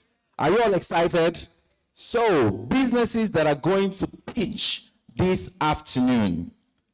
Can we have Madam Londia from MABA? That's the Made in Africa Brands Ambassador. Can we have Madam Londia? Can we have Madam Londia? Are they in the house? Going, gone? Should they be replaced with maybe Mimi Edime or something? I would love to go home with 1 million. Okay, put your hands together for Madam Londia from MABA. I think you can just maybe take center stage here. Can we have Latifat Adelekon, also known as Dr. Beans? Beans as in the meal, from T-Quart Foods. All right.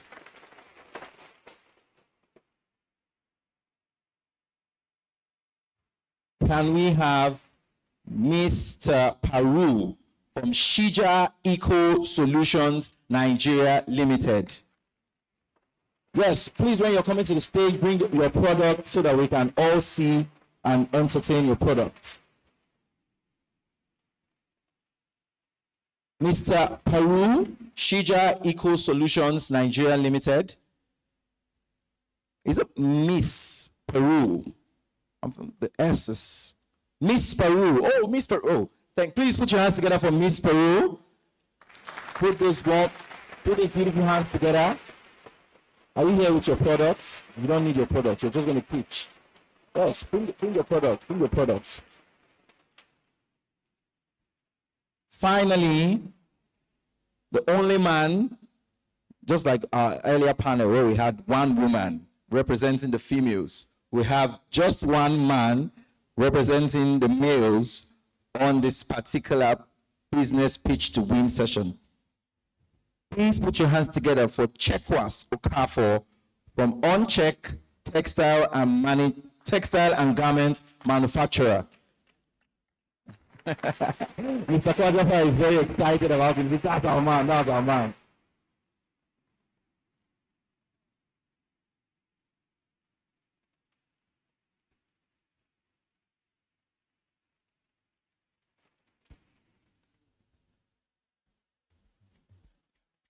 Ladies and gentlemen, this was independently, the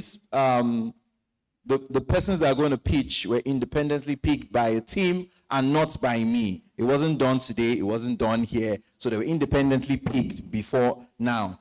So, ladies and gentlemen, what's going to happen is that maybe some of you might have to just excuse for a bit while the first person takes the stage and pitches to the audience and also impresses the judges. So the judges, there's a microphone there. Is there something you would like to say before we begin? You'd like to tell us your selection criteria, or should we just begin? There's a microphone here, to your left, ma, or to your right, ma, and also to your left. Okay, thank you very much, Compare. We're looking forward to a very exciting time. We'd like to see what you guys have to offer and possibly in coming up with in compliance with the team, go local. So key thing for us will be how innovative your product is, how creative, market need and problem definition, business model feasibility,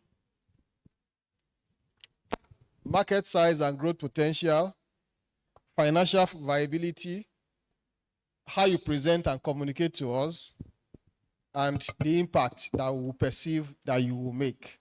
So those are the key selection criteria for this pitch. I wish you good luck. You want to say something?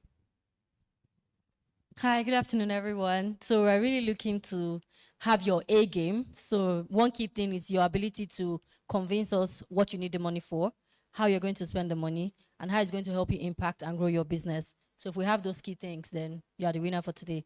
So may the best man win. We wish you all luck. Okay, thank you very much to our judges. So kickstarting this, Miss Peru, can you please, you can take your seat. You can take your seat just up there. So we'll just go by the list I was given. You can leave your products so that you wouldn't be moving it up and down. We'll have Madam Londia from Maba. You have 3 minutes, please. Good day, everybody. My name is Francisca. I represent the Mamba brand, which is Made in Nigerian Brand Ambassador Tribe.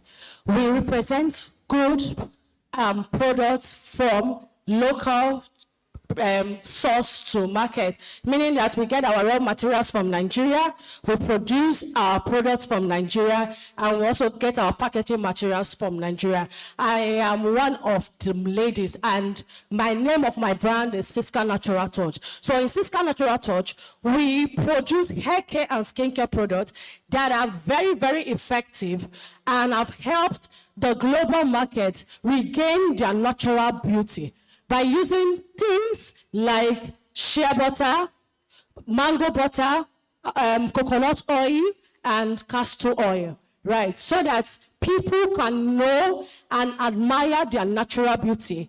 Over the years, we found out too that women have issues with taking care of their children's hair. That's why they ran into combing their children's hair and damaging the strands. So we have been able to educate them and also make this product available for them to be able to have it. So we have done this for the past 7 years, and our growth margin has been very, very good. That is also how other people in my team has been able to break in the food industry by creating organic and healthy food for people, because now they have a lot of diseases, but with this organic food, they have been able to change the narrative by going back to the root. So we all get our raw materials here, as I have said it, and we are producing and exporting. So this money will be very good for my community, because we are going to split it among ourselves. First, to buy raw materials, two, to also get machineries to help us scale better. Thank you and God bless. Ladies and gentlemen, put your hands together for Made in Africa Brand Ambassador. So before you go, quick question. So in terms of output, production output, where are you now? Where were you at the beginning, and where are you now? When we started very little, but now our capacity has grown. Now in a month, we can produce more than 1,000 products, and we sell in the market more than 800 products in a month. And we have distributors all over Nigeria. We also have in South Africa. We also have distributors in America and also in Canada. So Okay, so we have questions for you, please. All right. How much per product? How much is one? Okay, this is 8,000 naira. Okay. So this is our face and body butter. Okay. Yes, but this is the retail price, not the wholesale price. Okay, so presently, if you sell 8,000, yes, times 1,000 products or 800, how much do you make per month now? So it's not just this product that we have. Okay, you have other products. We have 13 products in Siska Natural Touch. And you mentioned something about community. Yes, Is it you or it's a group of women? It's a producing group product? of women, Mamba, made in Nigerian brand ambassadors. So I'm representing them.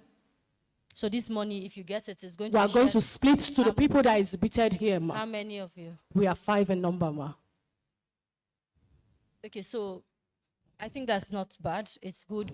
But we really wanted to be able to measure, right? So the measurement will be that we are giving a particular brand the funds. So that brand has to explain to us where they are, what Okay. they are doing, how I they want to can- get I there. can represent. And how you want to use this money, because it must be tracked. All right. So let me just focus on my business and tell you that now. Thank you. Thank you very much, please. All right. So in Siska Natural Touch, we produce hair care and skincare products, as I have said.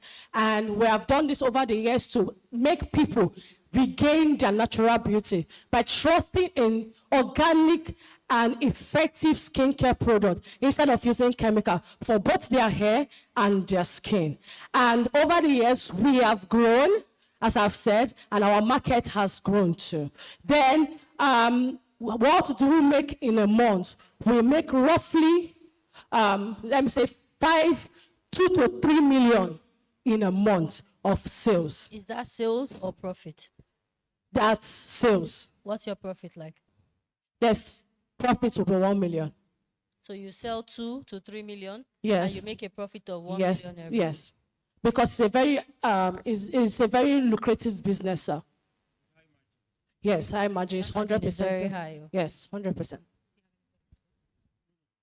Thank you. Thank you so much. Thank you. Please put your hands together for her. You can take your seat up front. Are you going? You don't want the money? It's almost as if you're not still in this competition. Okay. Ladies and gentlemen, moving very quickly, can we have Tikwat Foods represented by Latifat Adelekon, aka Dr. Beans?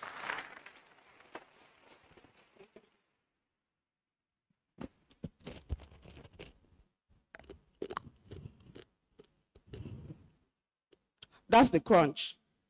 As a young girl that grew up in Lagos, my father made beans very compulsory for us during the weekends because we didn't have access to protein, plant-based protein. So it was compulsory every weekend. You have to make moi, akara, gbegiri, or ekuru. Oh, it was traumatic because food is not ready until 12 p.m. Growing up, I got into the university to study agriculture, planted beans one day, and realized that I could do so many things with beans. And I built the brand Tikwat Food. My name is Latifa Afadansi Adelekon, and I'm the founder of Tikwat Food, a beans innovative company and an agri-tech company where we do the farm to fork model. We empower our beans farmer. We currently work with cluster of farmers in Lemo, Niger State, to bring safe beans because we all know that beans is no longer safe, from chemicals to pesticide post-harvest losses, and people thinking that beans is not proteinous. So what did we do different? We provide hermetic sacks to farmers so they can store their beans and be rest assured that their beans is not going to go bad. Then we get it for them. And we created this snacks called, it's trademarked Chippy Cara. This is what our ongoing packaging is looking like, and we're launching Q1 in 2024. Chippy Cara, we localized it by saying akara chip, so you can have a first feel of akara in a chip form. But what did we do differently? We fortified it with soya so as to complete the protein profile, and then we can stick to our rooted culture of beans. So far, we're currently in 20 stores. We are NAFDAC approved. And we have the backyard exports in Canada. I call it backyard export because it's not the right one, but we are working on that. We are working on our SON and our FDA. We are currently in Canada, USA, Texas, and Australia, just one store each. We are growing because Nigeria consumes about 4 million of beans every year. And that is a $2.7 billion market. Currently, we sell over 1,000 naira of this, 1,000 packs, both sizes, 500, 500, every month. Because tomorrow, You can see, I came back from Port Harcourt yesterday. Tomorrow you're going to see me in another state. I am preaching the gospel of beans, that beans is not just an ordinary fit. This is what we grew up with, and we have fortified it into Chipikara. We are seeking for this fund because marketing is awareness. Once people know about it, we're going to hit it. And we seek for your support to push this gospel and promote Africa and Nigeria at large. Thank you. Yes, just a few Thank questions. you so much. So, quick one. What is the estimation of your market size? What are you projecting? So we're projecting to capture just 50 local stores here and 50 local stores abroad, depending. The output on a monthly basis, Okay, on a what quantity do you expect that you'll be pushing out if eventually you get to where you think you want to yes, get? on a monthly basis, we produce every week, we produce about 25 kg per week. And that gives us about 100 to 200 packs, depending on the size or SKU we are working with. So if we're projecting to churn out, we are currently in a 2-bedroom factory, and we're projecting to churn out at least 500 kg every month. And this would not just do one thing. Aside getting us everywhere, it's also going to support the farmers that we are working with. We'll get more product from them to support them as well. We'll also be able to get jobs for other people. We are currently a team of, in the factory, we have 5 people on the factory, and then we can get to 10. We have machines that are locally fabricated that turns this into powder. That particular pulverizer gives us 1 kg of the powder per hour. So we have the capacity to move from 25 that we have. So looking at your costs, your cost profile, of course, you require a lot of power, energy to be able to sustain this. And what so far has been the financials in terms of the bottom line? What do you have after you have paid farmer, paid electricity, paid people who are working for you? That goes into the costing of this. How viable, how profitable? So we don't pay the farmers. Okay. We provide hermetic sacks for them to help with their storage. They are scared of their beans going bad. So that helps them to be able to sell to us good price and not selling at a ridiculous price. So we get raw material at a very good cost, which gives room for us. We are currently at 30% markup.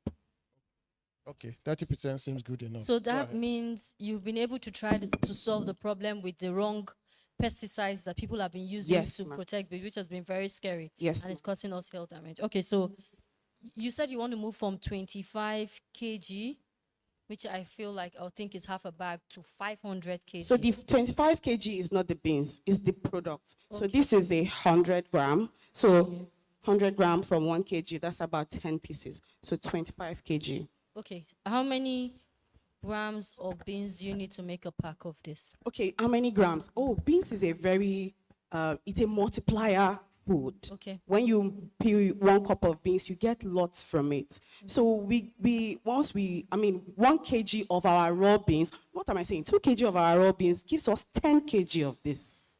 10 kg of this? Yes. Okay, I have one health question again. Yes. How do you fry it? Is it with oil, deep fried? So we use the hair fryer method. Okay. So when you taste it, I would like to give you a pack to taste. When you taste it, you can see it's dry. We just sprinkled soya oil on it, then we push it into the oven. So it's super healthy. I think it makes sense because I used to struggle with beans. I don't like beans. So this is why we are here for you. Thank you so much. Thank you so much. Put your hands together for her one more time. All right. We're still in the business pitch to win session where one business is going to walk home with 1 million naira. We just had Dr. Beans, am I correct? Yeah. Dr. Beans, and we also had a representative from the Made in Africa brand ambassador. Moving very quickly, can we have Miss Peru? Please put your hands together as she comes from Shija Eco Solutions Nigeria Limited. You have 3 minutes. Good afternoon, everyone. Good afternoon, judges. Thank you so much, judges, giving me this platform. Actually, I would like to thank, first of all, to the Go Local Summit 2025. Though I am an expat, but this business is totally connected to this event we are doing locally here. We are actually, I am from Shija Eco Solutions, and we are producing here these eco-friendly packaging bags. These are made up of non-woven fabric. So, I mean, if you see across the world, in different countries, you can see the presence of this particular fabric. It's been used nowadays for packaging purpose, and you can say it's a kind of a substitute of nylon packaging. So that we are producing here locally. We are producing it here. These packaging bags, and these are actually in different shapes and sizes, can be used for multi-purpose. And recently, as we all aware that Lagos government also would like to give a push, and they're working on it to ban one-time use nylon. So this is a very good alternative of it. So let me just give you a brief about Shija Eco Solutions. It's also a kind of a venture, not very, you can say, very long, prestigious or existing. It's just like a very, at its tender state, it's just 2 to 3 years since we are operational. So it was just, we started with an idea, small idea, to do something good with a sustainable future, basically. And that's how this idea came. And we started, this is a totally new product for a new place. We hired local people here. I have like a team of salespeople. We have production team here. I mean, a lot of people I'm working with, and with a small team we are working, and I'm happy that in like 2 to 3 years, we are able to pitch our product among people. We are like registered with many, I can say, renowned brands in different industries. So even we are registered with the MAN Association, that is Manufacturer Association of Nigeria. And we always try to make our presence, maybe a small presence or impact can help somewhere Nigeria. Though our presence is in Lagos, and I can say in Ogun State, and a few other in Abuja also, Kanu. So we are just trying to expand with our small team so far. So that's all about Shija Eco Solutions Nigeria. Okay. Thank you. Well done. Well done. So in this factory, what is your labor size? In terms of the number of people working in this factory, how many are they? Okay, so sir, we have like a production manager. Under the production manager, we have local workers. Some of them do the local stitching, not by the machine. I mean, we have the automatic machine and we have the manual machine. So Okay. some of the work is done by automatic machine. Some of the work is done by the. How many of them are engaged in the production of this specific item? So let's say we have in automatic machine, we have the total members in the team, like around 4 to 5 people who are working in automatic machine section. Okay. And for the like manual machine, we have a total of 10 people, because then they do the packaging work also. Once it has been done, so they have to do the counting and packaging, and then they have to stock everything. So that's how.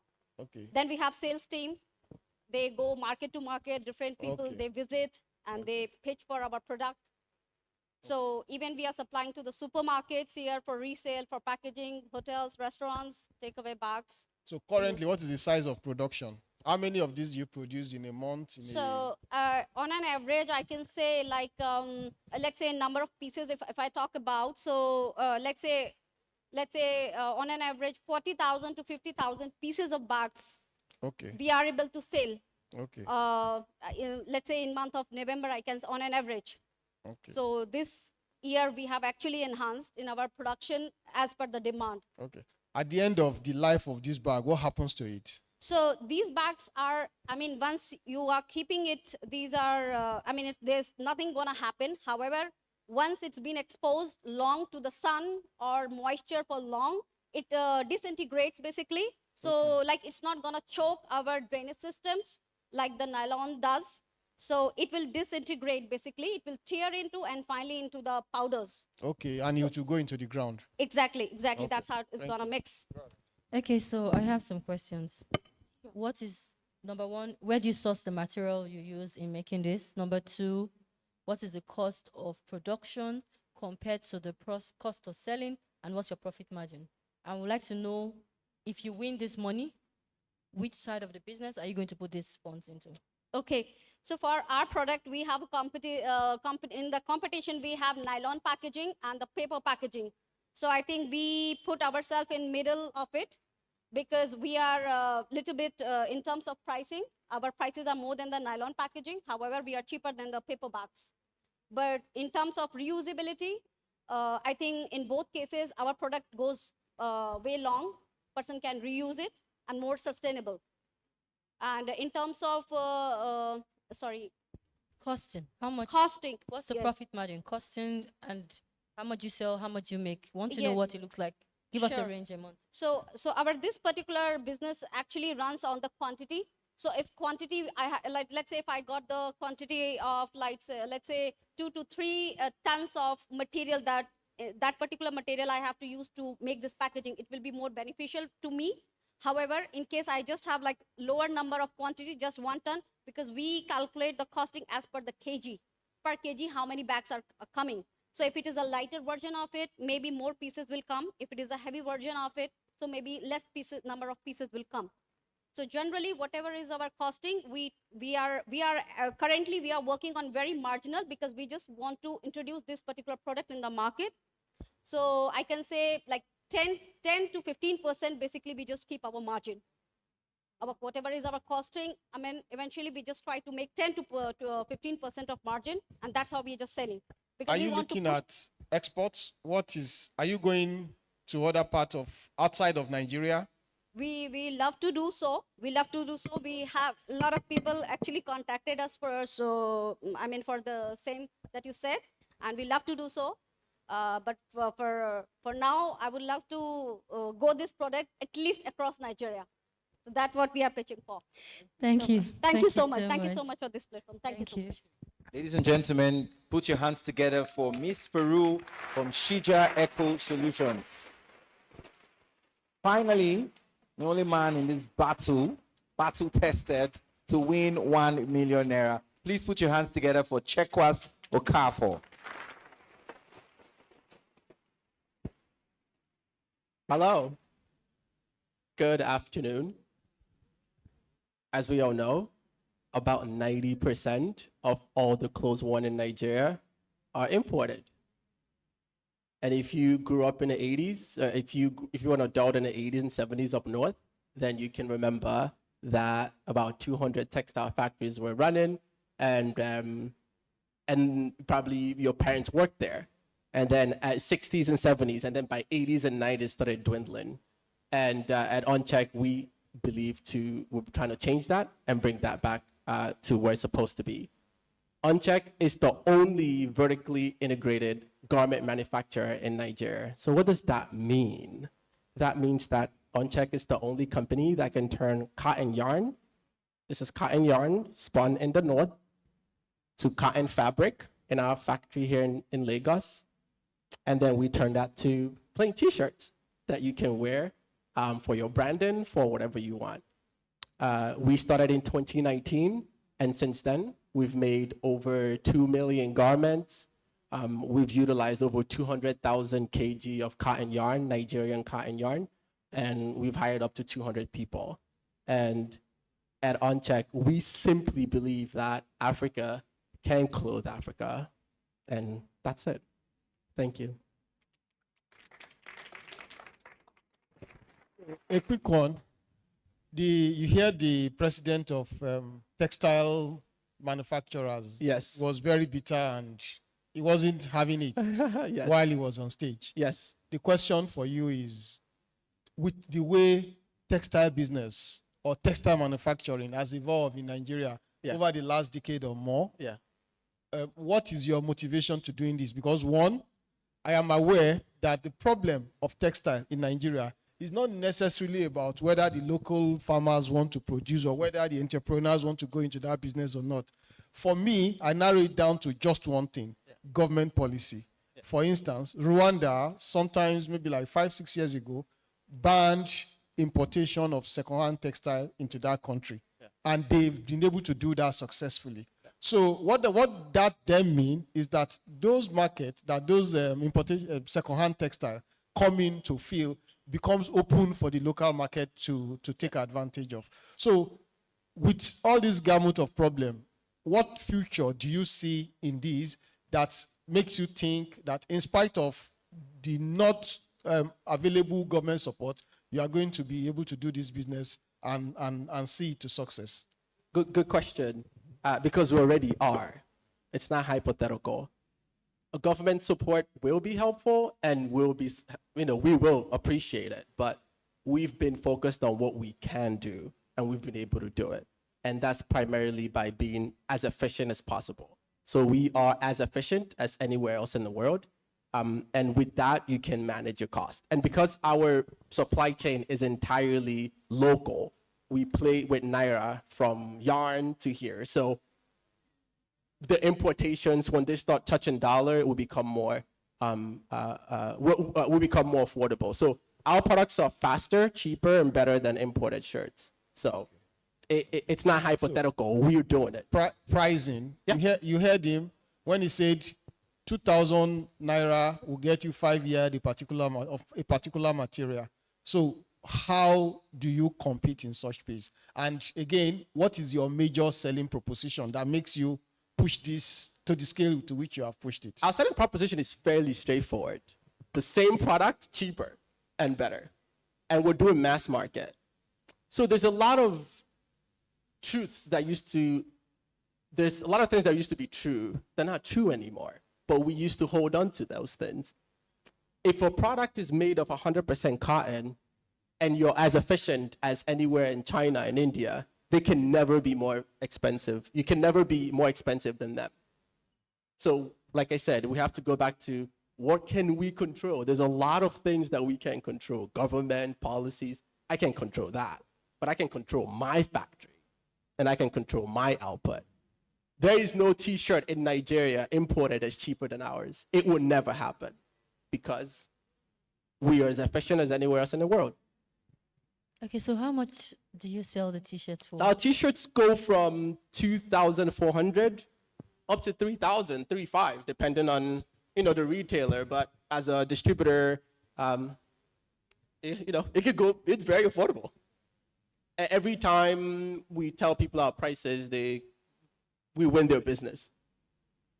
And is t-shirt the only thing you make? Do you make all that kind of fabrics? So that's important. We had to remember, we started as a garment factory in 2019, and then when we outgrew our supplier, we became a textile factory because we had to do it ourselves. So we haven't even been able to really do just t-shirts alone. Remember, what I'm saying is we believe that Africa can clothe Africa. We'll start with Nigeria. It's not a dream. It's not just hypothetical. It's real. So we're going to start with t-shirts and be the best at it. And then we'll do polo shirts. And then we'll do underwear. And then we'll do shirts. So we're not going to be the creative company. We just want to do basic wear, more affordable. And we want to also power creatives. So what's happening now, because we have textile, is creatives who want oversized shirts that are cut in a certain way. We just make it for them and they brand on it. We don't care. There's a lot of creativity challenge in Nigeria. It's basically because there's not a lot of infrastructure, and we want to be that infrastructure. We don't have to be the hottest brand, but let's power the hottest brands. Okay, so how much does it cost you to get the material and make the t-shirts? And how much do you sell? And what's the profit margin now in terms of quantity and quality? And if you win this money, what would you use the money for? Yeah, so our quantity is 50,000 to 200,000 shirts a month. The quality is 175 GSM to 230 GSM 100% cotton t-shirts. And the money will go straight back to another customer, another vendor, another Nigerian company, because we source locally. It will go straight to raw material. and we'll use it to either buy raw material to support our production, to also serve a local company. So just like one of the speakers said, our money really circulates in Nigeria, from sourcing cotton to all the way to the consumer, to the trader. It stays here a lot. Good. I'm a little bit, I'm interested in something. Cool. How have you been able to resolve the power challenge and still be able to be this low in pricing? It's still, so like I said, a lot of things used to be true, and a lot of things we think are true are not really true. Of course, the power is a problem. For a garment factory, if you're efficient enough, it's less than 1% of your cost. But if, okay, so for example, if I make, because I make about, one shift makes 3,000 shirts, 2 shifts make 6,000 shirts a day. If I make 6,000 t-shirts in a day, and you make 500, I'm 10 times more efficient than you. So my cost is 10 times less. So when you talk about power issue, I wouldn't really care, because it's not the biggest cost. Yeah, yeah. So not saying we don't have a power problem, we do, but you know, we can do without, we can be efficient enough to kind of cover for that. Thank you so much. Thank you. Put your hands together for him as he exits the stage. So there you have it. Chekwas Okafor from OnCheck, Miss Cyril from Shija Eco Solutions Nigeria Limited, Tikwat Foods represented by Latifat Adelekon, Dr. Beans, and Madame Londia from the Made in Africa brand ambassador, who is going to walk home with the sum of 1 million naira, not taxed, no bank charges. Please just give us your like money. 5-10 minutes to 5-10 minutes. join our hands Okay, together. so we're going to have a brief musical interlude. DJ Meadow, I know your hands have been itching to give us something light. So please, can we just have some lights? Since we are going local, maybe Afro beats, something. All right, thank you. So judges, you just tell me when you're ready.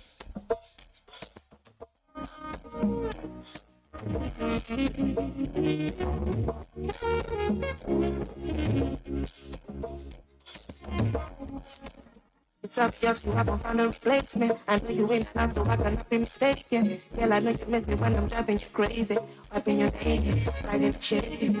Oh, damn, my camera, you are saying all. I still have a lava for my belly, don't die. I will never ever let it over.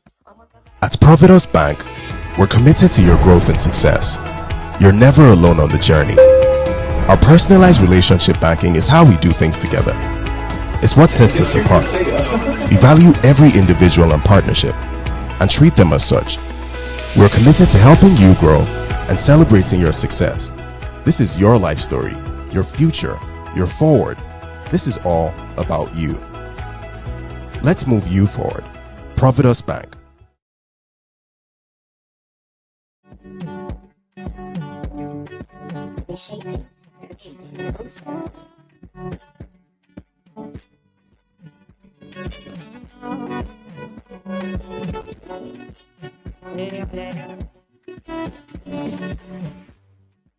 Now which kind life where I never see? I carry God so I fear not. Steady increase in the commands. Original no be parody. You know peace clear for your memory. But now into all somehow. I don't stop now. Living life in my prayer. Burning bright. Within days like so live it. My feeling never know I collapse. Remove fight. Make balance.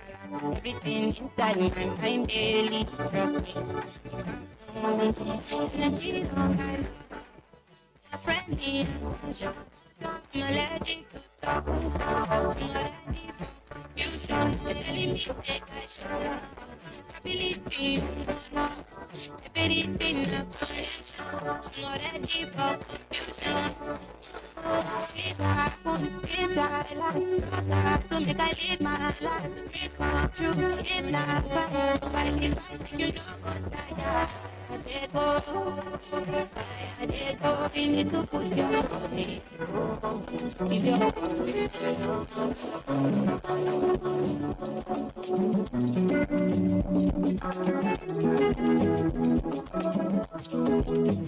show me how, show me how. I wanna live my life with you. DJ, we have reached a decision. Yes. No, we will talk about this cause generally. Judges, have you reached a decision? Yes, we have. Who has audited, independently audited these your results? Is there any representative from INEC or from Deloitte or KPMG? Okay, that was on a lighter note. Judges, how do you want to do this? Do you want to read out the results, or do you want to present? I think it's better so that for fairness and some level of So transparency. nobody will hold me outside and say, MC, you were partial.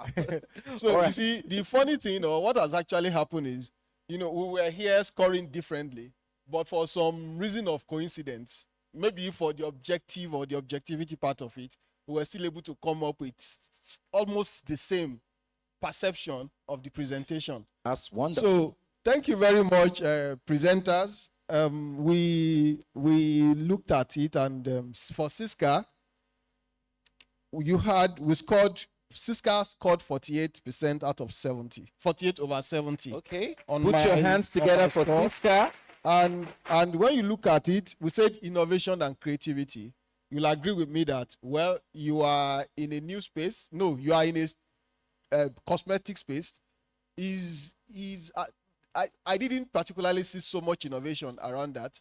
Yes, you are going to do it differently. You are going to create a new market, but it's something that some other person or anybody is doing. So market need and problem definition, you scored 8 over 10 in that. Business model feasibility, 6 out of 10. Market size and growth potential, you scored 9 because your market looks like endless. Financial viability, you scored 8. Presentation and communication, we gave you 6.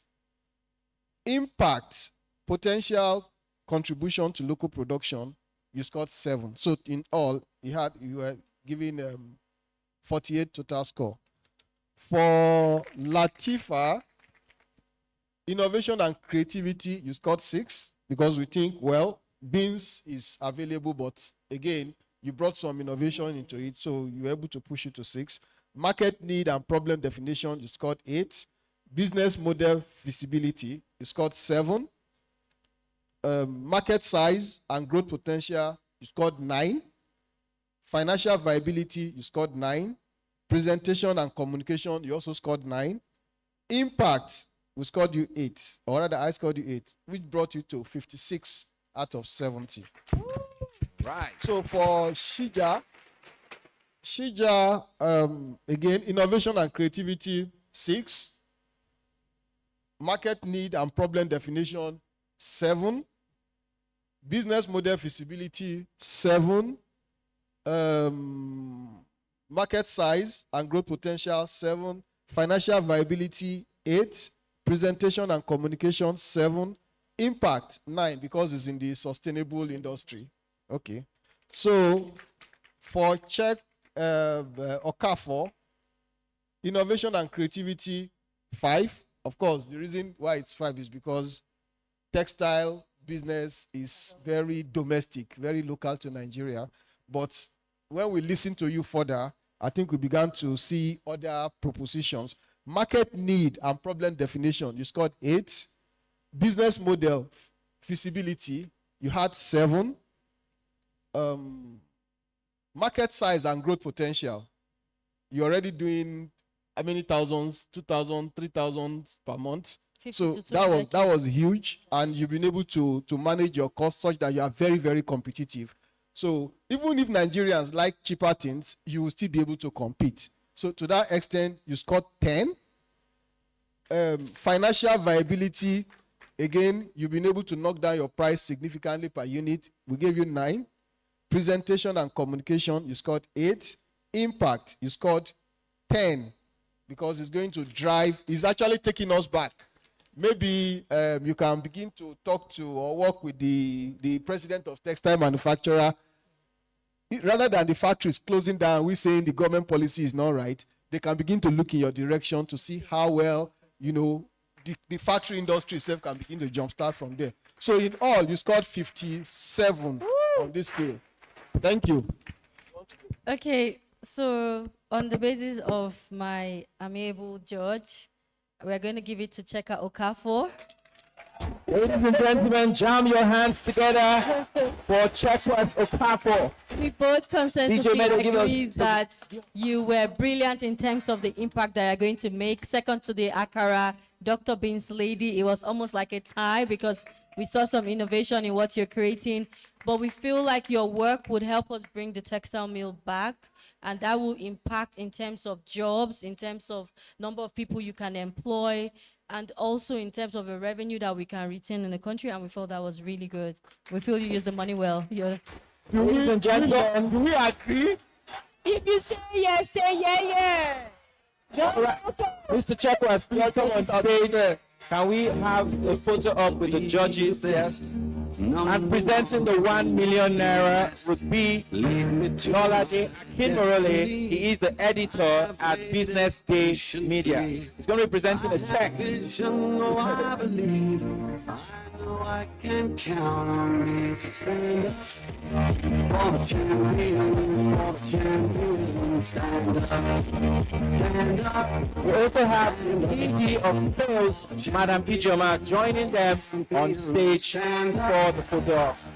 Ladies and gentlemen, put your hands together one more time for Chekwas. For the champion, for the champion,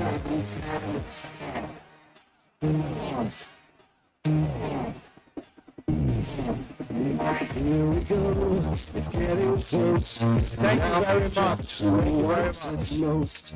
It's just like that's how it is, because we have our strengths and all right, ladies and gentlemen, we are coming to a close of this event. Mr. Lolade, can you please, we would still love to still have you. Mr. Lolade, we would love to have you give the vote of thanks so that we can close this very, very event. Thank you so much. I think my task is pretty much straightforward, and it's to say thank you so much for everyone who was able to make the time to join us here today. I know we didn't start early as planned, but I imagine that you would agree with me that the event really wore on as time went by. I also want to take this opportunity to say thank you to our sponsors, Providence Bank. We're looking forward to sustaining the relationship or the partnership with you to ensure that we continue to showcase local businesses in Nigeria. And I think I should also congratulate the winner of the 1 million naira Business Day prize. I think it was well deserved. You'd agree with me. We can give him a round of applause. I think it was well deserved, and we need to see more of that. I think for me, my biggest takeaway from the sessions today was that, to grow the economy,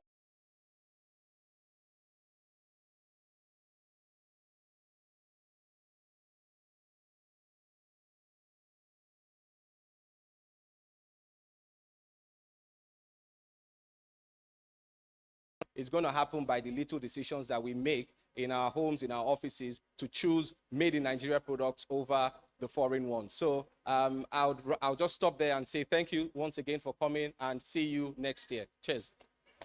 Ladies and gentlemen, put your hands together for Lolade Akinmorole. We have now come to the end of this groundbreaking summit. I'll leave you with some final parting words. Buy the Naira, grow the Naira, use the Naira, you would save the Naira. Ladies and gentlemen, my name is Nimi Edime, aka the Social Lawyer, and it has been a great privilege being your host for the Go Local Business Day Summit 2025. Please put your hands together for yourselves. We've come to the end of this event. Stay safe.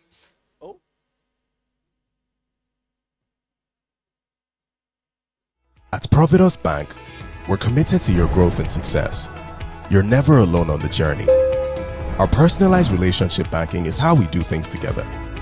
It's what sets us apart. We value every individual and partnership and treat them as such. We're committed to helping you grow and celebrating your success. This is your life story, your future, your forward. This is all about you. Let's move you forward. Providence Bank.